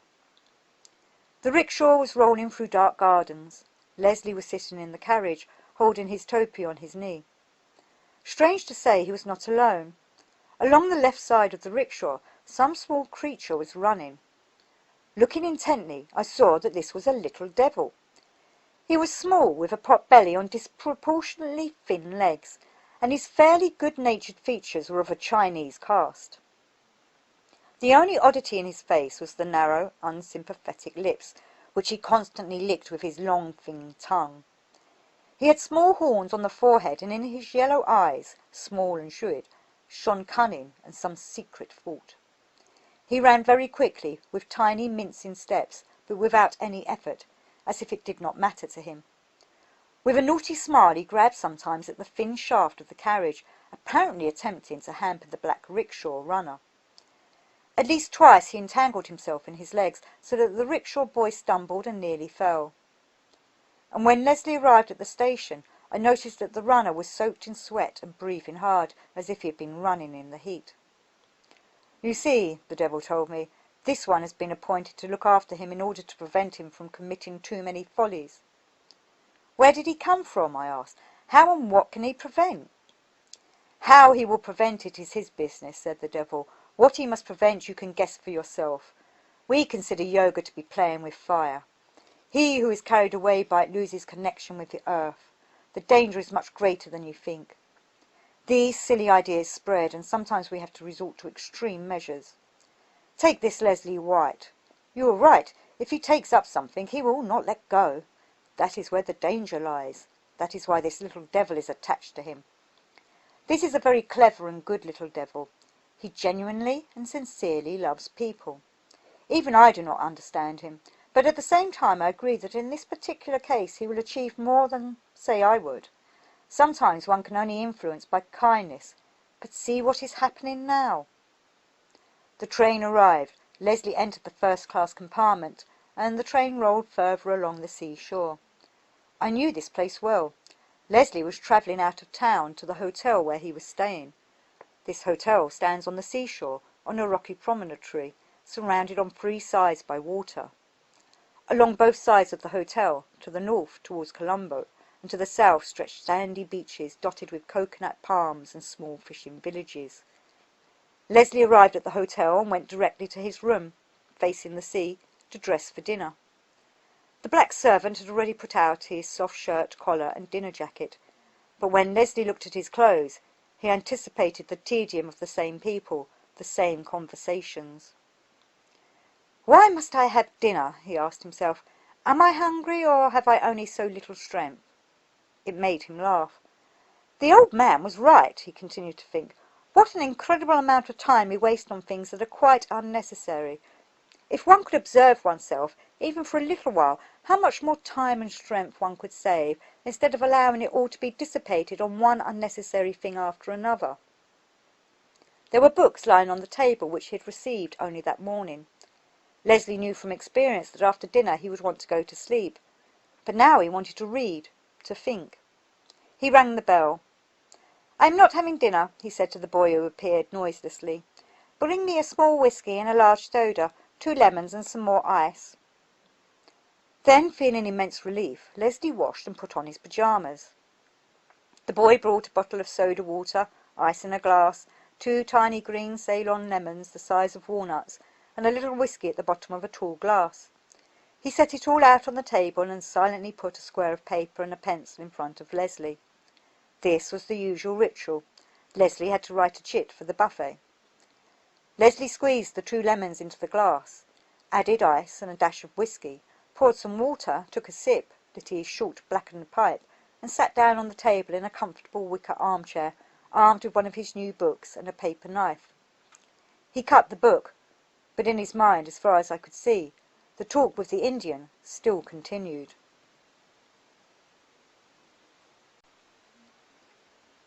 Suddenly I noticed the little devil again.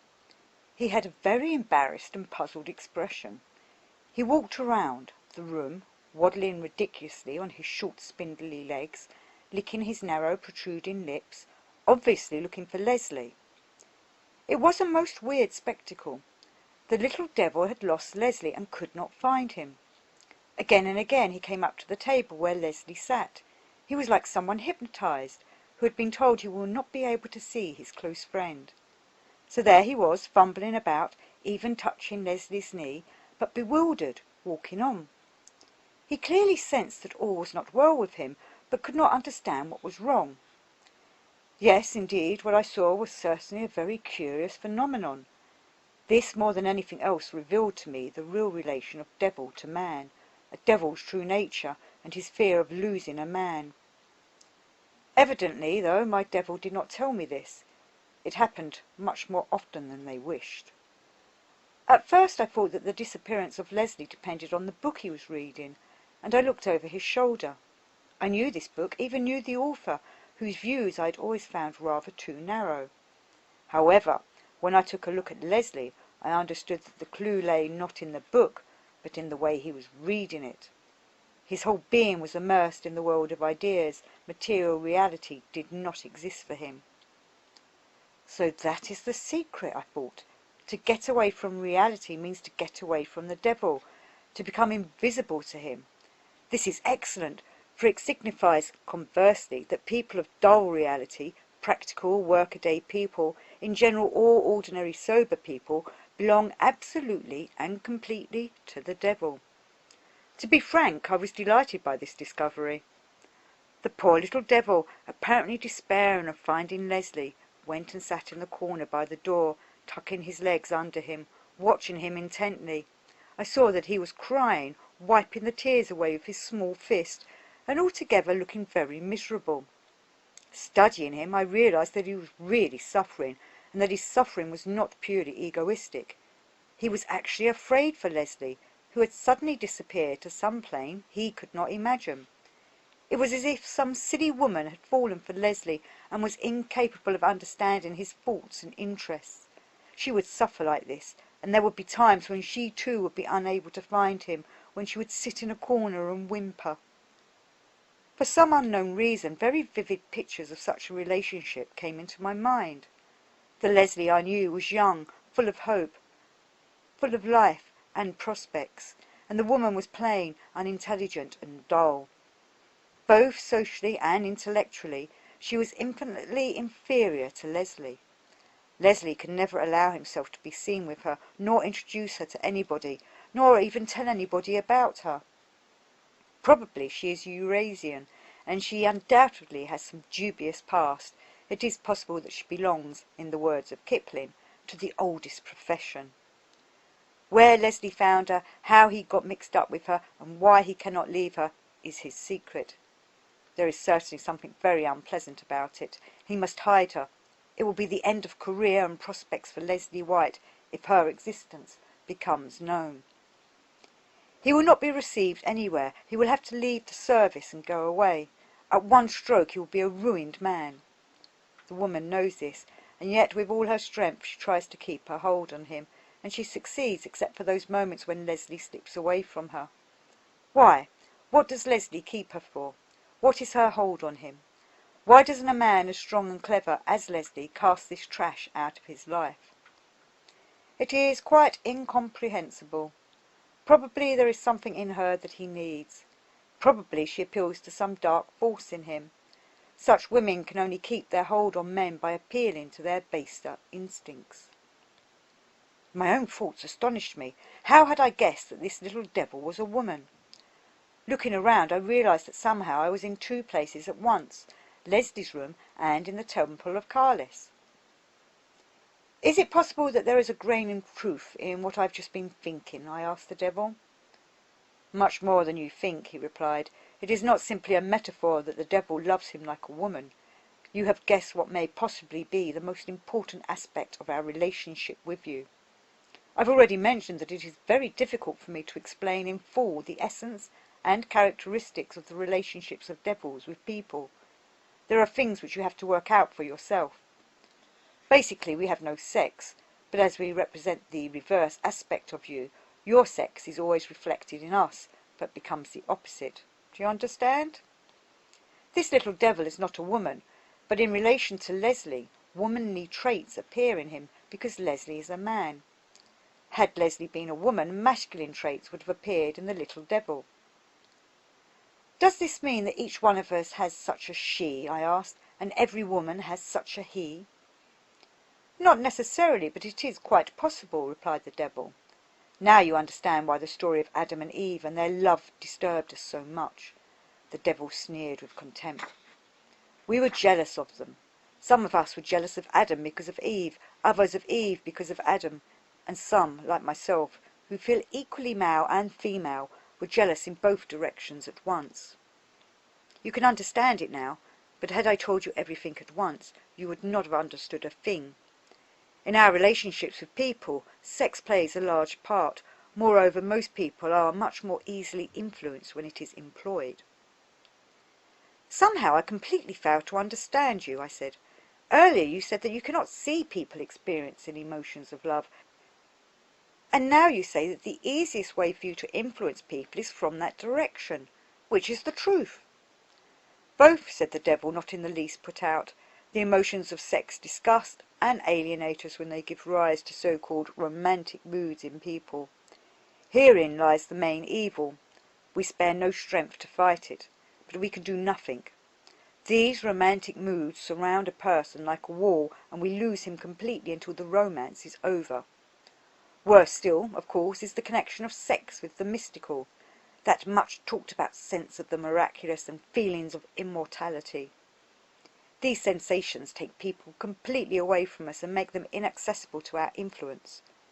On the other hand, the same emotion of sex can be beneficent from our point of view when it is connected with even the slightest feeling of aversion, with a sense of guilt and shame, with furtiveness and a sense of wrongdoing.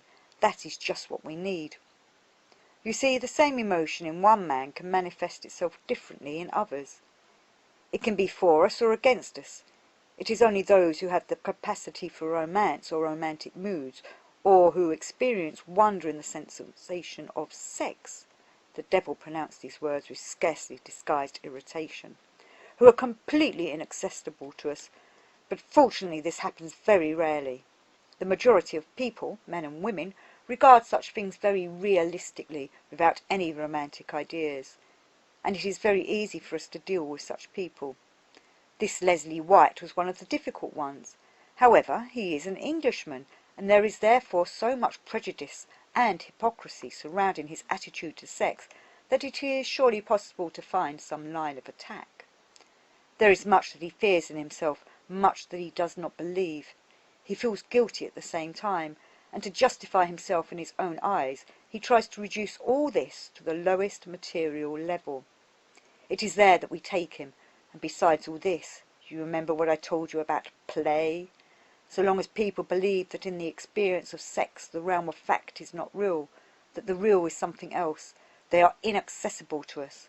But as soon as they begin to take it all seriously, and as a result of this become afraid and jealous, begin to hate and suffer, they are ours. You see, there are emotions of a material order through which people become accessible to us. These emotions are affected most easily through sex. I turned my eyes again to Leslie's room. The boy had brought some more whisky and soda, and Leslie was already cutting and turning the pages of a third book. The little devil apparently had despaired of finding him, and sat in the corner totally dejected, obviously desperately anxious to think of a solution. Then he lay down on the floor, spreading himself out like a frog until he became flat as a sheet of paper, and working his way along with his hands and feet, crawled under the door. I became interested in where he would go now. Getting up from the floor, the little devil shook himself, swelled up like a balloon, and ran down the stairs. I began to watch him, leaving Leslie for the time being. The little devil came out through a locked door at the seashore, and waddling from side to side, he started walking along the sand. A dark wave was running up, leaving behind a line of white foam. The night was warm and dark, almost velvety. The stars were shining, and between the palm trees, like shooting stars, the fireflies were flitting, but the little devil did not pay attention to any of this, for at that moment he suddenly had the look of a rag-and-bone man, some petty hawker considering a cheap deal on the seashore under the palms. What business had he with these palm trees? They could not be cut and sold, and as for the fireflies, they had no market value. If you told a schemer like this that the night was enchanting and beautiful, it would seem nonsense to him. Most probably he would start thinking how he could knock a rupee or two out of this fool by selling him an artificial pearl or something like that. The little devil seemed exactly such a cheapjack. He represented the impossibility of becoming aware of anything which holds enchantment or beauty. At this moment I understood that our gravest mistake is in ascribing to the devil positive evil forces, such as demonic traits. There is nothing positive in the devil, nor can there be. This I saw quite clearly.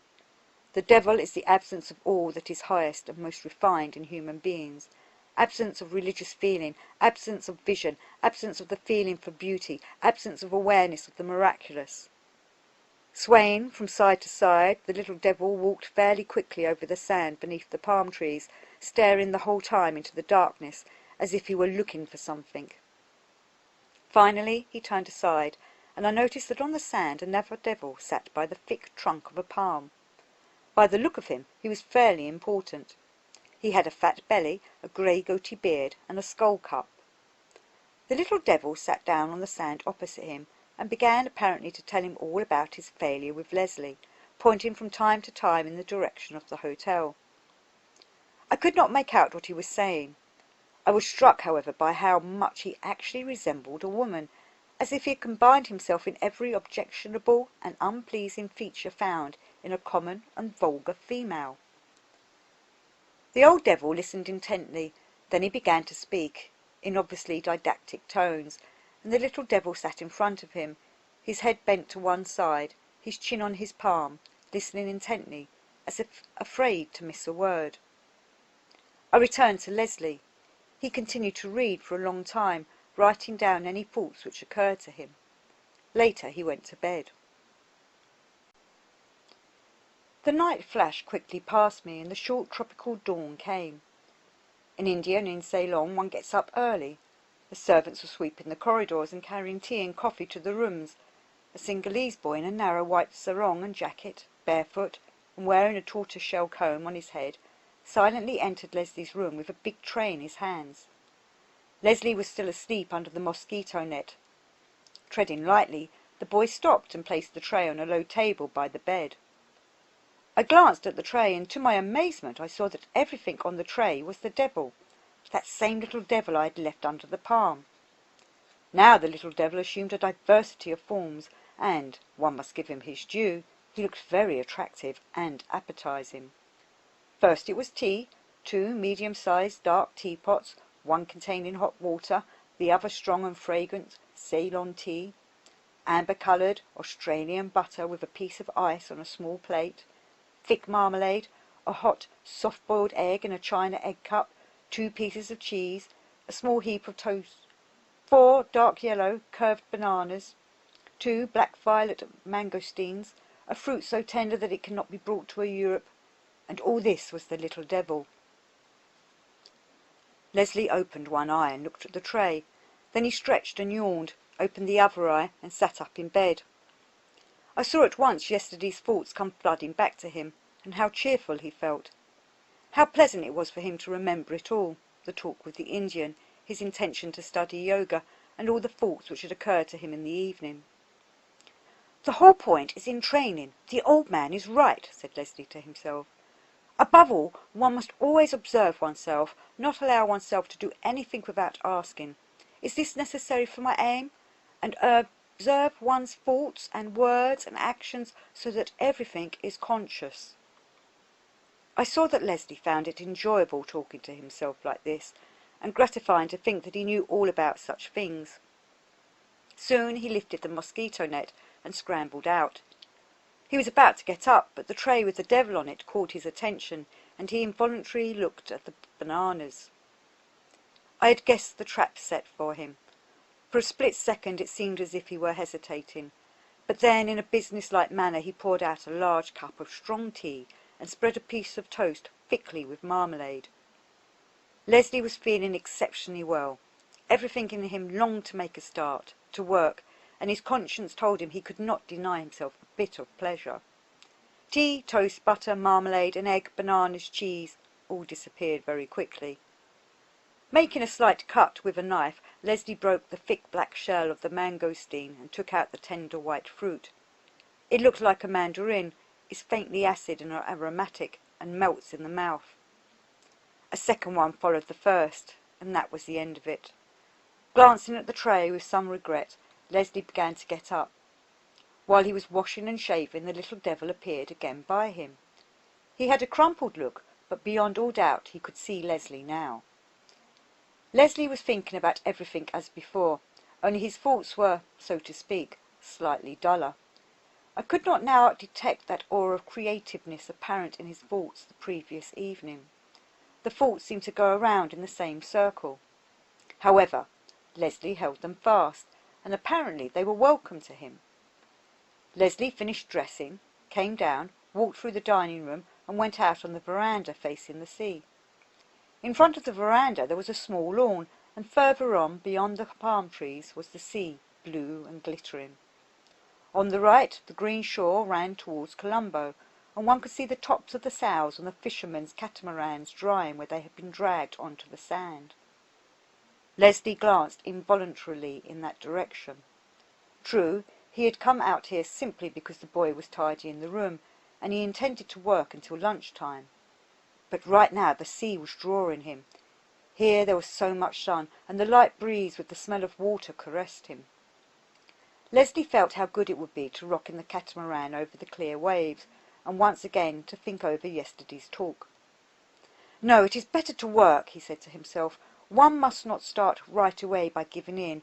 I will go only to see that everything in the catamaran is in order." Whistling, he ran down the stone steps built into the sea, and I saw that the little devil, just like a dog, dashed off ahead at full speed. A young Cingalese fisherman, whom Leslie always took out to sea with him, was standing by the boats. He was listening very attentively to an old fisherman, trying not to miss a single word. The old man, whose grey hair was plaited at the back of his head, was telling him about his court case against a rich man called De Silva, whose car had killed a calf. There is nothing in the world more interesting to the Cingalese and the Tamils in Ceylon, indeed in the whole of India up to the Himalayas, than a court case. Law courts are the most popular form of entertainment of the Indians, and the favourite theme of conversations. In the time of the Rajas there was no such justice, because right belonged to the one who paid the most. This did not afford any kind of interest, because it was known in advance who would pay more, and thus who would be in the right. But the English introduced real courts of law, in which it was never known in advance who would win. Such trials added an element of chance and became a popular pastime. The people of India took enthusiastic advantage of this new entertainment. The court is theatre, club, and circus. It is a snake charming, a fist fight, and a cockfight, all at the same time and place. Legal experts enjoy immense respect and authority, and everyone is always at law prosecuting somebody. Only the very poorest and most unfortunate person has no legal case. But then he is himself being sued for something or other.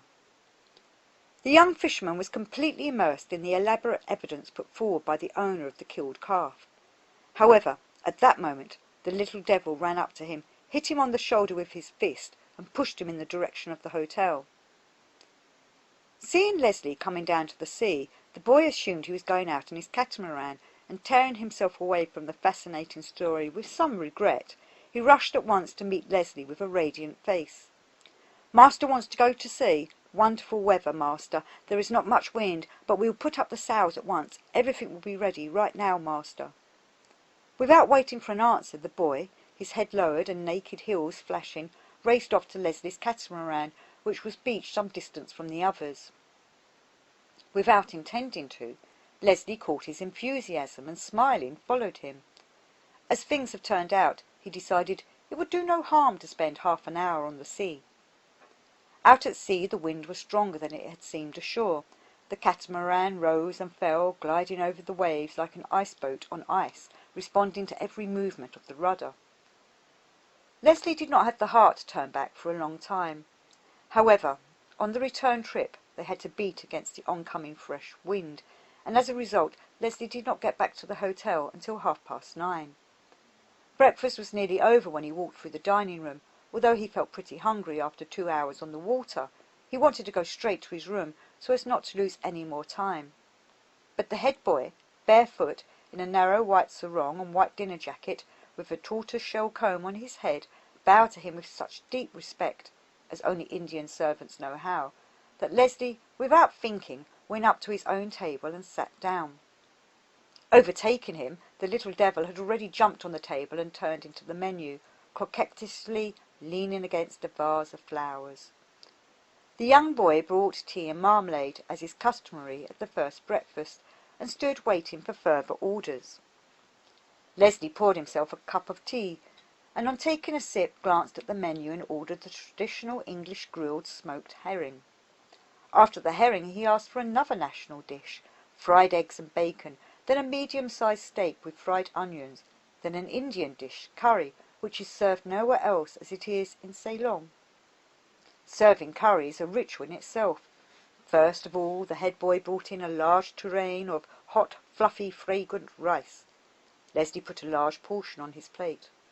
Afterwards, another boy brought 2 dishes with castors full of different sauces made of crayfish necks, fish eggs, and tomato with chunks of meat, a repulsive yellow sauce of curry roots, and a sauce of some kind of lentil. Leslie helped himself from 3 serving dishes. Then a third boy brought a large dish divided into about 12 sections. This held grated coconut and a small dried stinking fish, pepper in all sorts of guises, chopped onions, some very hot yellow paste, and various other strange condiments. And finally the head boy put before Leslie a bowl of hot mango chutney. While Leslie was helping himself to the different ingredients of curry and mixing them on his plate, as is the custom, I saw with horror that all this was the little devil. His feet stuck out of one tureen, his head bobbed about in another. Following the curry, which made his mouth burn terribly, Leslie drank 2 more cups of tea and ate several pieces of toast and marmalade. Then he had some cheese, and refusing sweets began to eat fruit, an orange, several bananas, and then a mango. Mango is a fairly big, dark green, heavy and cold fruit. Holding it on a plate with the left hand, one cuts off large pieces around the kernel with a knife, and then eats the cold, aromatic and succulent pulp with a spoon. It tastes like a mixture of pineapple and peach ice cream, sometimes with a hint of strawberries. 2 mangoes, a bottle of ginger, and a cigarette finished off Leslie White's breakfast. Smoking a cigarette, Leslie remembered he had to go to town. This was annoying because it meant again putting off his work. The train ran beneath the palms along the seashore. A green wave rose, lifted like a glass rampart, and fell scattering white foam on the sand and rolling right up to the train. The sea was so brilliant and glittering that one's eyes hurt to look at it. But Leslie did not particularly want to look at any of this. Just at present he felt that he saw it all every day, and it seemed to him that the train was going exceedingly slow. He had to call in at work and at the tailor's and then return for lunch. He had no desire to think, but it was pleasant to remember that he had something very good in store, to which he would return when the time came. The little devil was here too, though he looked rather tired, and I realized that he did not achieve the 2 breakfasts for Leslie White without a price. At the same time he was apparently very pleased with himself. He climbed onto the seat opposite Leslie and sat, now and again, looking out of the window. Leslie returned to his hotel at 1:20. It was hot, with the usual Ceylon hothouse heat. Leslie went to his room to wash and change, and in a fresh white suit and an immaculate soft collar he came down to the dining room. Lunch was in progress. At a small table next to Leslie's sat his regular neighbour, a retired Indian colonel. Before the meal he had finished a bottle of stout with ice, which he drank for health reasons, and now regarded the world with a good-humoured and benign gaze. Cheerfully Leslie greeted the colonel and unrolled his table napkin. The boy put a plate of tomato soup in front of him. However, I saw that it was really that same little devil. After the soup the little devil became a soft-boiled turbot. Then fried chicken with ham and green salad, then cold mutton with jam and jelly, then wildfowl pâté, and then again curry, which was served with the same pomp on 25 small plates. All this Leslie conscientiously put away. After curry, the little devil turned into ice cream, and then fruit, orange, mango, and pineapple. Having finished the lunch, Leslie got up, feeling somewhat heavy. "Well, now I will read at leisure," he told himself. "Then I must get to Lady Gerald's for tea." Leslie went to his room, ordered soda water and lemon, took off nearly everything he could, and sat down by the table with a book and pipe. He read one page very attentively, but in the middle of the second page he suddenly caught himself repeating a sentence without being able to understand what it meant. At the same time he felt a strange heaviness in the temples, and when he looked around towards the bed he noticed, as if for the first time, that it looked particularly attractive. Mechanically he put the book down, went over to the bed, and yawned. The little devil was already fidgeting about smoothing the pillow-case. Leslie glanced at his watch and lay down on the bed. He fell almost at once into a deep and healthy sleep. Meanwhile the little devil climbed into the armchair by the table, took Leslie's unfinished pipe and the book he had been reading, and, looking very self-important, began puffing clouds of smoke and turning the pages of the book, which he purposely held upside down. Leslie slept for 2 hours so soundly that when he woke up he did not know at first whether it was morning or evening. Finally he looked at his watch, and seeing that it was already 4:30, he jumped out of bed and began to wash and dress. The boy again brought him soda water and lemon, and within 15 minutes, looking fresh and neat, Leslie was running to the station next to the hotel. In front of him ran the little devil. The 5 o'clock tea given by Lady Gerald was served in the garden. I was astonished when I saw Leslie White at one table with two ladies. One, a tall, slender blonde, was Margaret Ingleby. Now I understood why Leslie was in such a hurry. I had met Margaret some 2 years before this in Venice, and I did not know that she had arrived in Ceylon. She was here with her aunt, a rather talkative, grey-haired lady, and as I understood from the conversation, Leslie was meeting her for the second time only. Now he was enthusiastically telling Margaret about Ceylon, and their conversation was not at all like the small talk going on at the other tables. Lady Gerald took the aunt away to show her some Indian rarities, and Margaret remained alone with Leslie. I could not help seeing that they were very taken with each other, and that Margaret was the first to admit it. I had always liked her very much. She had the interesting style of a woman from an 18th century painting or engraving. A woman to her fingertips, one French artist said about her. Not a trace of the hardness or abruptness of movement usual with the English women who play golf. She had a wonderfully chiselled neck, a small mouth, also a great rarity in an English woman, a particularly individual shape to her lips, enormous grey eyes, a musical voice, and a slow and slightly lazy manner of speaking. She saw that she had made an impression on Leslie, and this pleased her, quite apart from any other considerations. She knew that Leslie was entirely out of the question for her. The aunt, with her usual garrulousness, had already spoken about him to Lady Gerald, and Margaret had heard that Leslie had no money, lived on a salary, was 28 years old, and that even under the most favourable circumstances would not be able to marry for 10 years. Margaret was already 29 herself, and she had decided that she would be married within a year at the very latest. In the last resort, she would take one of her ever-faithful admirers, of whom there were 3. This did not diminish her interest, however, and she felt attracted to Leslie. He was not like the others. He spoke fascinatingly of things which interested her, and which nobody else knew about. It pleased her to sit here in the wicker chair listening to Leslie, and watching how his eyes from time to time, involuntarily, glanced over her legs, and how suddenly, by an effort of will, he raised them again. Observing them, I suddenly noticed something familiar, and looking more closely I saw that Leslie and Margaret were Adam and Eve. But, oh Lord, how many obstacles had now been piled up between them! I understood what was meant by the angel with the fiery sword. They could not even look at each other without uneasiness.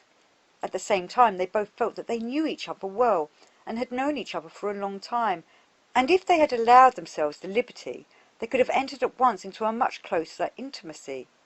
But they knew very well that they would not permit themselves the liberty, even though it was strange and almost ridiculous how close they were to each other.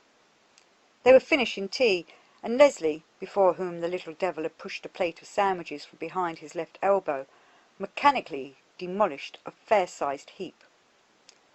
"Let us go and look at your sea," Margaret said in her slow and melodious voice. Leslie got up, feeling slightly alarmed lest someone should approach them. Luckily nobody joined them. Many were leaving. In the corner of the garden was a stone summer-house with branches and steps to the beach. Here they sat down, and Leslie placed herself so as to see, in front of him, Margaret's silhouette against the background of sea and sky.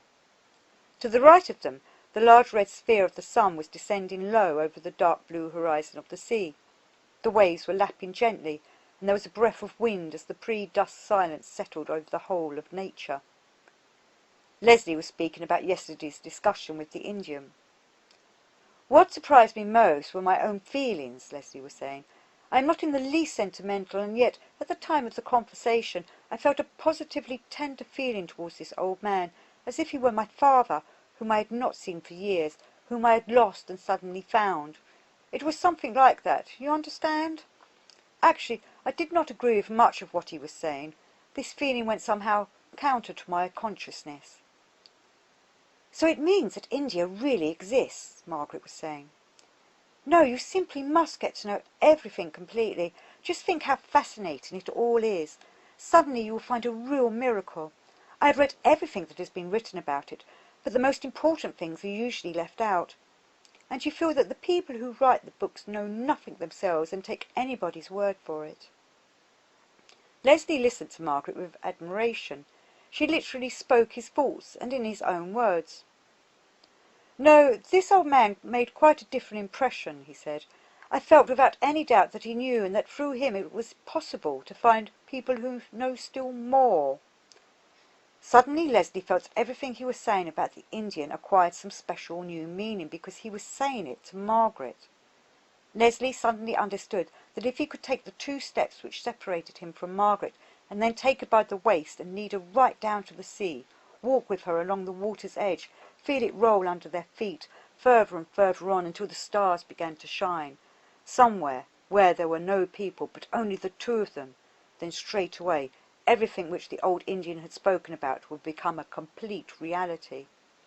And he would not need any kind of yoga, nor any kind of study. He would only need to go with Margaret along the seashore, to look at the stars, to wait for the sun to rise, to rest in a forest thicket during the midday heat, and in the evening to go out again to the sea, and to walk, and walk always further and further on. At the same moment Leslie felt suddenly how well and how intimately he knew Margaret. He knew the touch of her hands and of her entire body, the smell of her hair, the look of her eyes quite close to his own, the light movement of her lashes, the touch of her cheek, her lips, the feeling of her moving body. And all this passed suddenly, like a dream. For a brief split second he remembered Margaret, and remembered an evening exactly like this, on exactly the same seashore. In the same way the red sphere of the sun had sunk into the darkening sea. In the same way the surf could be heard running up. In the same way had the palm trees rustled. The experience was so strong that it took his breath away, and he suddenly fell silent. Margaret listened to him, leaning slightly towards him. Everything he said was new and interesting, but it amused her, for what she wanted was something quite different. She laughed inwardly at the thought of how astonished Leslie White would be if she had done what she was thinking of. She would have liked to take Leslie by the shoulders, just like a young girl, and shake him. Instinctively she felt how strong and heavy he was, and could feel his firm but at the same time supple and flexible body.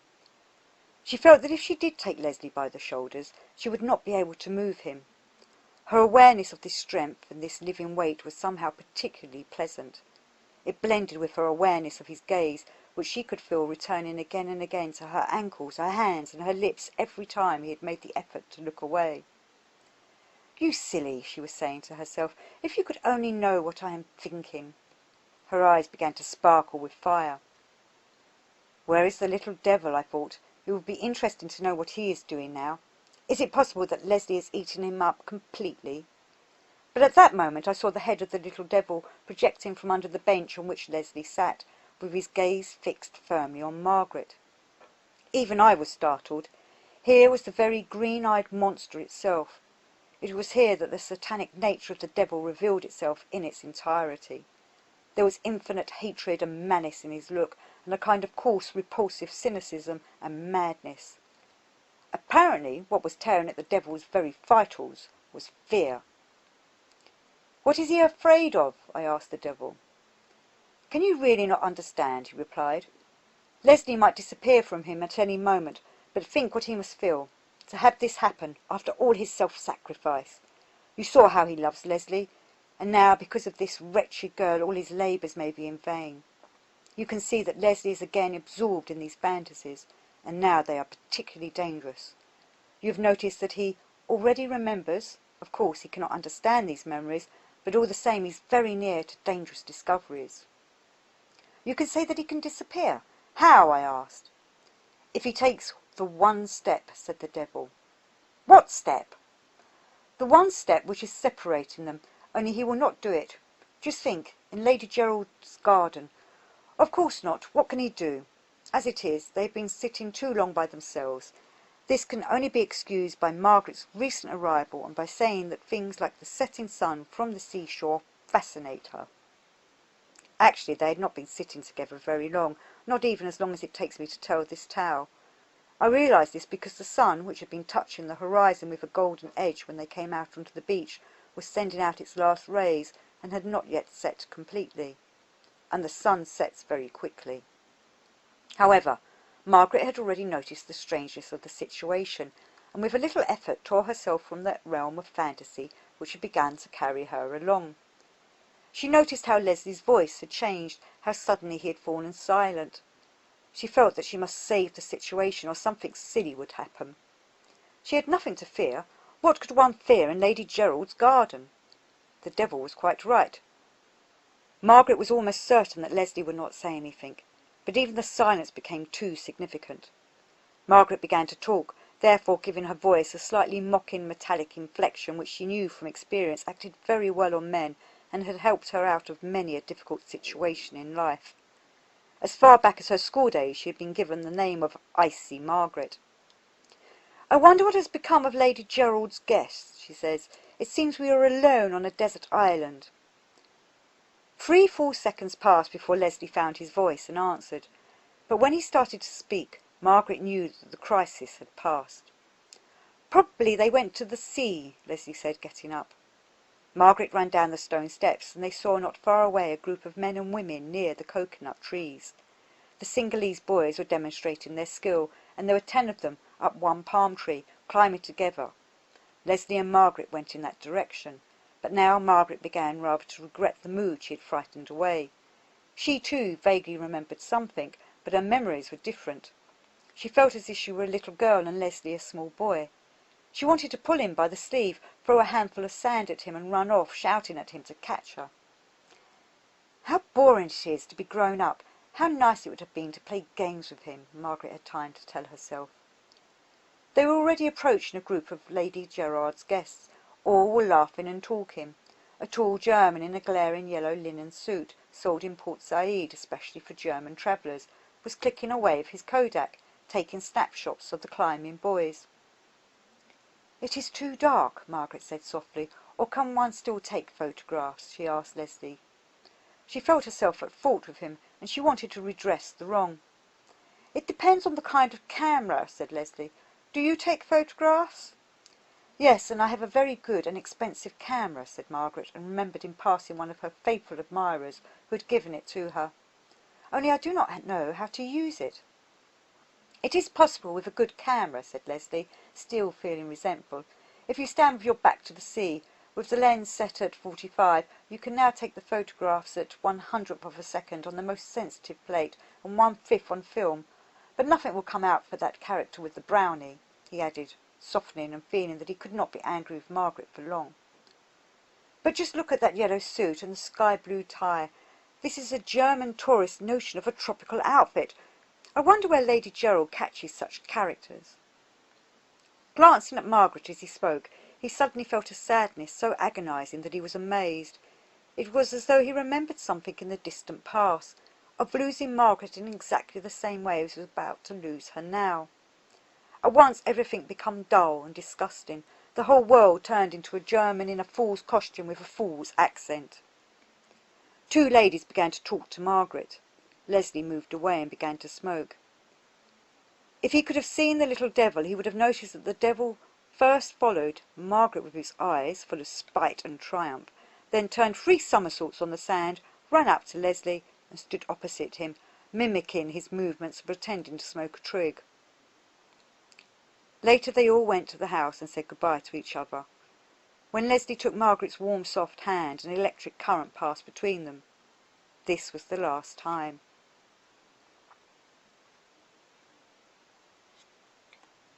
Afterwards Leslie returned home by the same railway. He sat alone in the compartment smoking a pipe, and in his soul there was a whirlwind of the most contradictory thoughts and moods. On the one hand, all his thoughts about seeking the miraculous took on a new, completely different aspect when the thought of Margaret mingled with them. On the other hand, he knew that he could not even dream of Margaret. He had long ago come to the conclusion that because of his habits and his views, it was necessary for him to remain single. And now he felt he must hold on to this thought and allow himself no hesitation nor digression from it. He had no money to speak of. The service he could tolerate only so long as he knew that he could give it up at any time. Dreaming of love would be a weakness, nothing more. Margaret must marry. Maybe she was already engaged. Lady Gerald would know. Anyway, could he think of married? Married, he'd be bound, tethered to one place, to the service. He would have to make thousands of concessions and compromises the whole time, which he would never agree to now. And besides, anyway, it was impossible. His salary was just enough for him alone. One cannot live with a wife in a hotel. In order to marry, he would need 5 times more than he was earning now. Leslie talked these sensible notions over with himself. At the same time he felt that in Margaret there was something sweeping aside all prudence and logic, something for the sake of which one could begin everything again, agree to everything, and not think about it. Yes, Margaret, he said to himself, as if this name were a magic invocation, making everything impossible possible. The little devil who was lying on the seat, rolled up in a ball, growled like a dog, and opening one eye glared at Leslie with undisguised hatred. No, I must not think of it, Leslie said to himself. He closed his eyes resolutely, settled back on the seat, and tried to visualize the face of the old Indian, wanting to recall the memory of his words. Instead he saw Margaret saying slowly, "Let us go and look at your sea."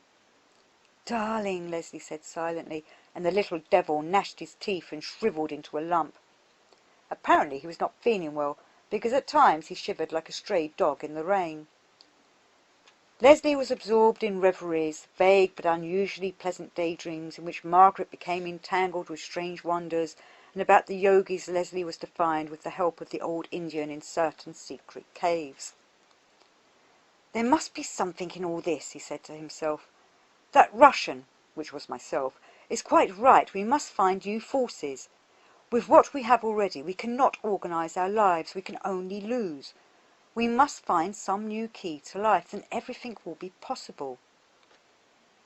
The whole time, vague but tantalizingly delightful pictures flashed through Leslie's mind, in which the central figure was always Margaret. As usually happens in such cases, his consciousness divided in two. One Leslie knew perfectly well that within the limits of ordinary earthly possibilities, Margaret was as inaccessible to him as a dweller on the moon. But the other Leslie did not at all want to take into consideration any of the earthly possibilities, for he was already building something fantastic and rearranging the bricks of life according to his own ideas. It was exceptionally delightful to think of Margaret, permitting himself these reveries, these dreams about Margaret unbeknownst to her, made Leslie feel like the knight who serves his princess even without her being aware of it. When he had achieved something, when he had found something, he would write and tell her what an impression their meeting had made on him, how much Margaret had done for him without herself suspecting it, how he was searching for her and found the miraculous. As soon as Leslie came to break in his reveries, another voice in him at once picked up the thread and went on to say that Margaret could answer his letter, could write that she often remembered Ceylon, remembered their meeting and conversation, and wanted to come again, if not this year, the next. Leslie was daydreaming just like a schoolboy, but in these daydreams there was more reality than he himself could ever suspect. To many it would appear simply absurd to waste any time on such castles in the air, but I long ago became accustomed to the idea that the most fantastic things in life are the most real. I knew Margaret well, because I knew her type, and Leslie's dreams did not strike me as at all impossible. In fact, it is just such dreams which have the chance to come true. Margaret considered herself to be very positive and practical. However, she was mistaken. In fact, she was one of those women who are born under a special combination of planets, thanks to which they are accessible to influences of the fantastic and the miraculous. Should Leslie ever be able to touch upon these strings of her soul, she would follow him without asking for anything else. The little devil was apparently of the same opinion as I, because he was greatly displeased with Leslie's dreams. He woke up and sat making grimaces as if he had a toothache, and then, apparently unable to stand any more, he leaped up and climbed out of the window. Turning 3 somersaults in the air, the little devil flew into the window of a narrow third-class compartment, where it was completely dark, very crowded and noisy. There he interfered in a quarrel which had just begun, and in a short time brought it to a fairly lively state. This slightly improved his mood, and when he caught up with Leslie on the way from the station to the hotel, he was not looking as wretched as before. You could see that he was ready for a further struggle. I did notice, however, that usually towards evening he became only the shadow of himself, so difficult was it to keep watch over Leslie White.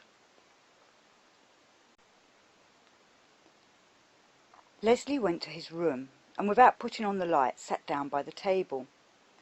In this room reality at once rushed at him, and he became very clearly aware that he would not see Margaret any more. Tomorrow morning she was leaving for Kandy and going on from there to India. His leave was ending shortly, and most likely he would be sent on a mission to the jungle in the southwestern part of the island. He got up and switched on the light. His eyes squinted because of its brightness. He closed the shutters and took out of the table drawer a thick copy book in which he had taken notes yesterday. How strangely foreign everything which he had been writing yesterday seemed to him today, as if a year had passed since yesterday evening. Everything was so naive, almost childish. Leslie recalled the morning and sailing in the catamaran. This also was long ago. Now suddenly he began to understand much that was new, as though his eyes had been opened. All this had happened during the course of the last 2 hours, from the talk with Margaret, from sensations that overwhelmed him, from dim memories of something other.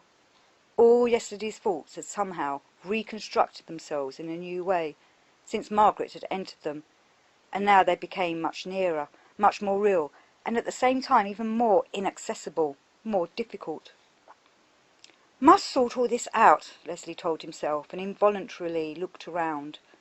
For some reason at that moment the hotel room appeared especially empty and dull to him. Somebody knocked at the door. "Come to dinner, White," said a voice outside the door. "A man has arrived, a mineralogist from Patnupuri. You must come and meet him." Leslie did not want to go to dinner, but the 4 walls looked very inhospitable. It seemed too gloomy to sit here alone. He was glad to have an excuse to leave and seek some company.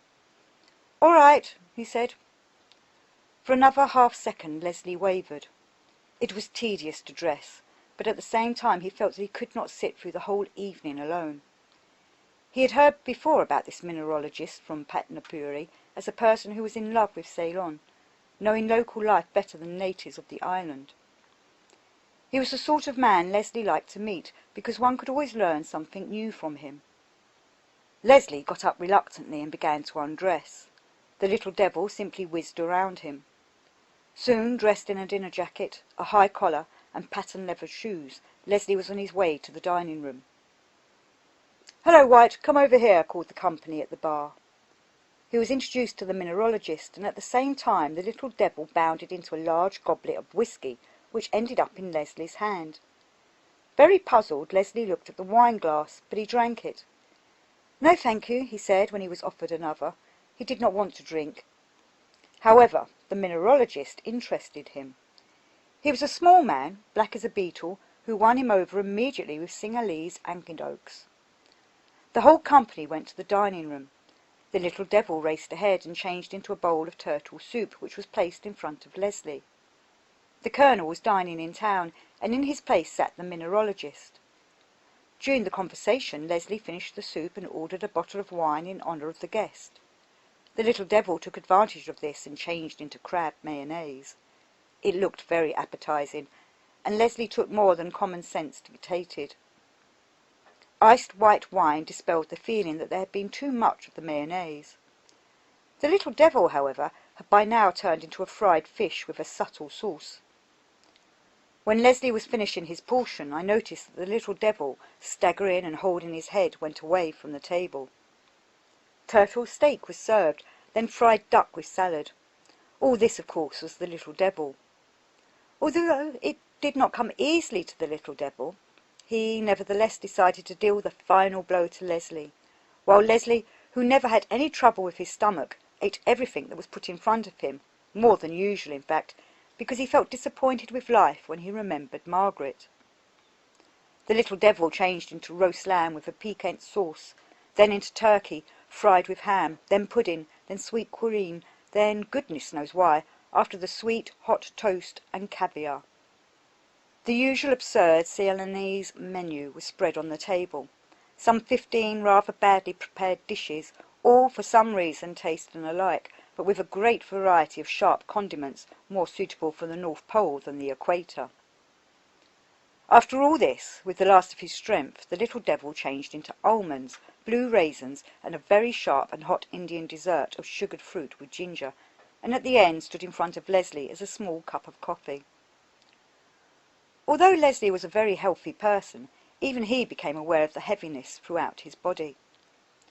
The mineralogist was going to town. Leslie's 2 other neighbours were going to play bridge nearby. He remained alone. "Well, this is excellent," he thought lazily. "I will go and work." He got up, but after a moment's hesitation he went not to his room, but out on the veranda. "Must drink some soda," he said to himself. "Large whisky and soda," he said to the boy. On the glass-covered veranda, in low reclining armchairs, 4 people dozed with evening papers. Leslie filled his pipe and took a paper. The whisky was brought. He took a sip from the glass, smoked lazily for a while, and yawned. There was something he had to think over, but the thoughts only crawled lazily through his mind. "Tomorrow I will contemplate it all," said Leslie to himself. After half a minute he put his pipe, which had gone out, on the table. Then he turned his head to one side and sighed deeply. Within another half a minute his breathing had become regular. Leslie was asleep. But on the arm of the armchair, still not wanting to leave him, hung the little devil, completely transparent and soft like a deflated balloon. "You see," said the devil, "that is what our life is like. Is that not self-sacrifice? Think of it, the poor little devil must keep watch over every step he takes, not leaving him even for one moment. He allows himself to be eaten up, works himself into such a state, and there is still the risk of losing him because of various silly fantasies. Tell me, is there anyone among you who would be capable of doing something like that? What would happen to you without us?" "I won't argue," I said. "I see that you put a lot of effort and ingenuity into holding us in your hands, but I do not believe that such simple methods will work for long." "They have been working ever since the time of Adam," the devil said modestly. "Their main merit is that they are simple and do not arouse any suspicion. People fall into 2 categories on this matter.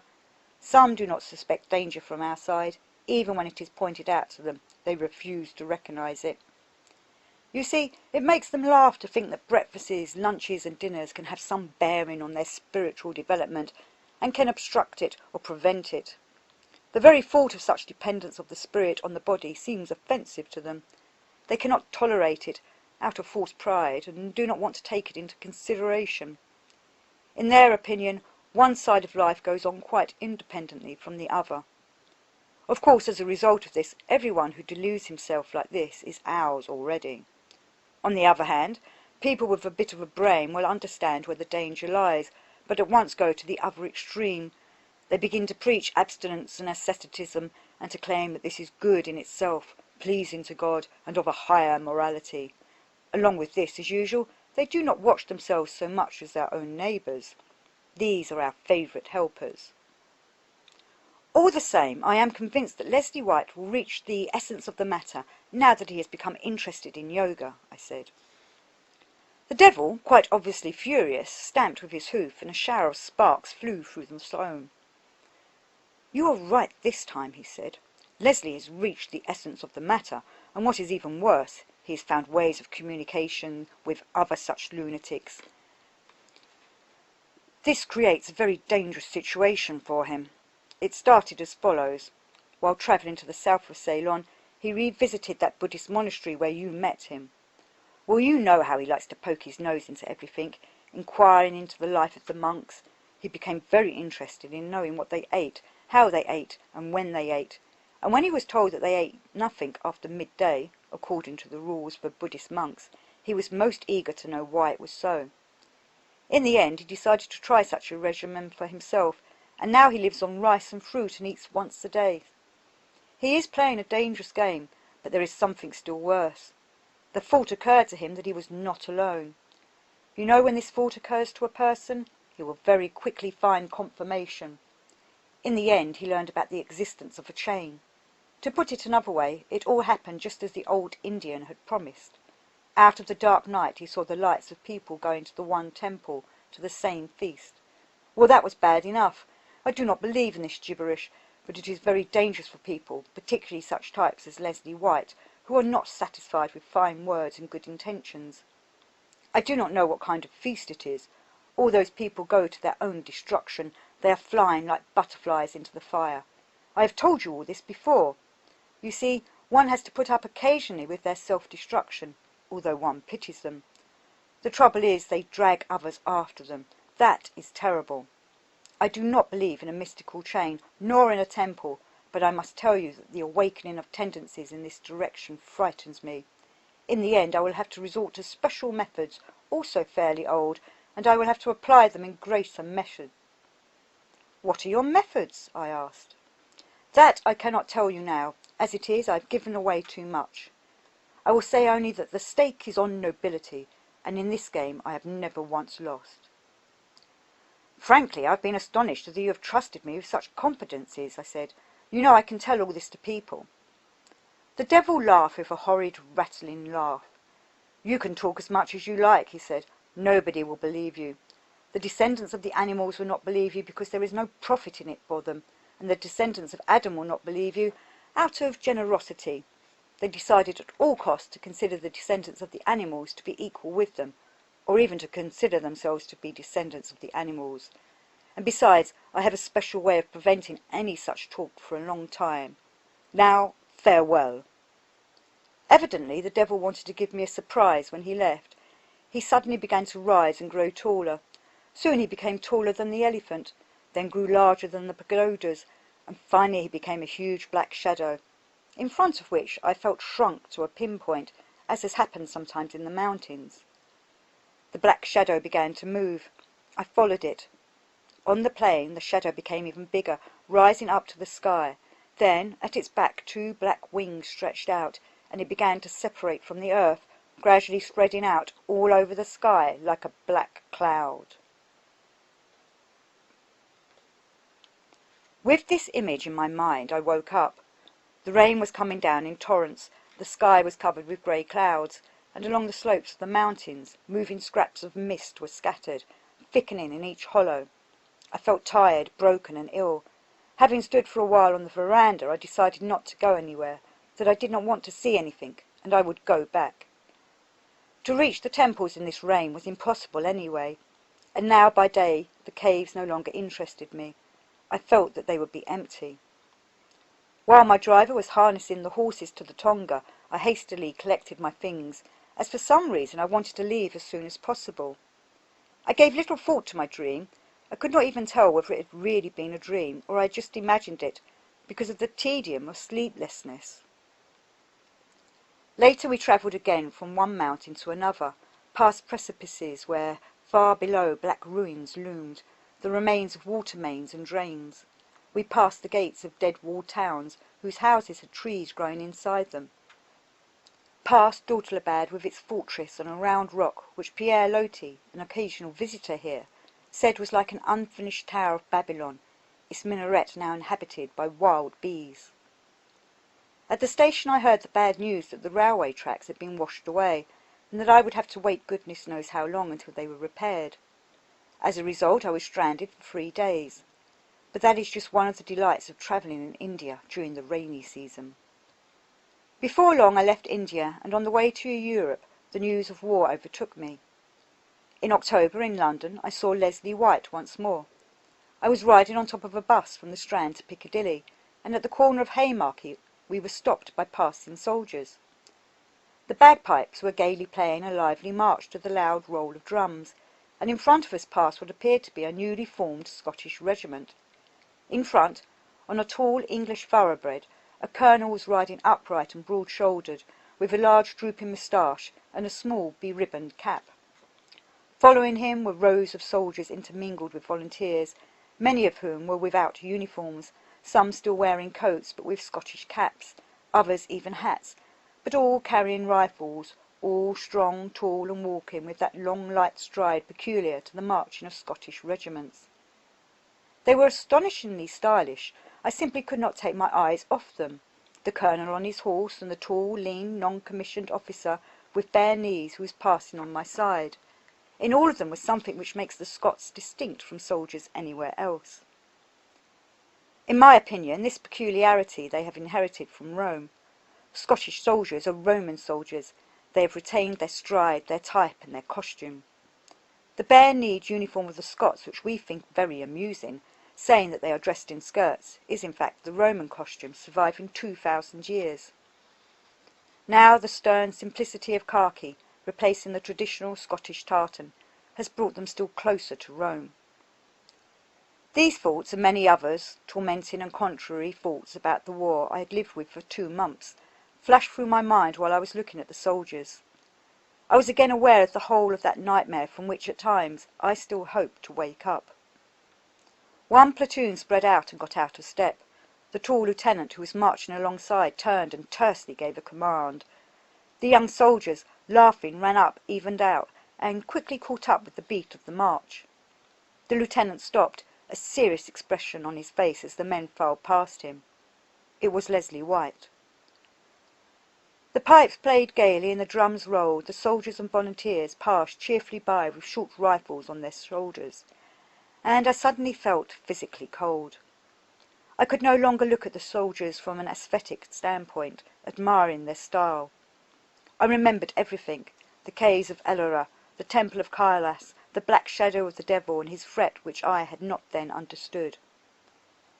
Now I knew that this was the special method which he intended to set in motion to distract Leslie White and others like him from harmful thoughts and ambitions. And I comprehended the incredible hopelessness of the situation. On the one hand, the sacrifice of Leslie White and the others passing below was heroic.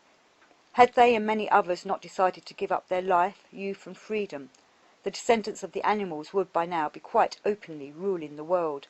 Barbarians would long since have been in Paris, and perhaps by now they might have destroyed Notre Dame, as they have already ravaged the cathedral in Reims. The wise old gargoyles, which revealed so much to me, would have perished, and this strange, complicated soul would have fled from the earth. How much more could they have destroyed? At the same time, there was something still more terrible in all that was happening.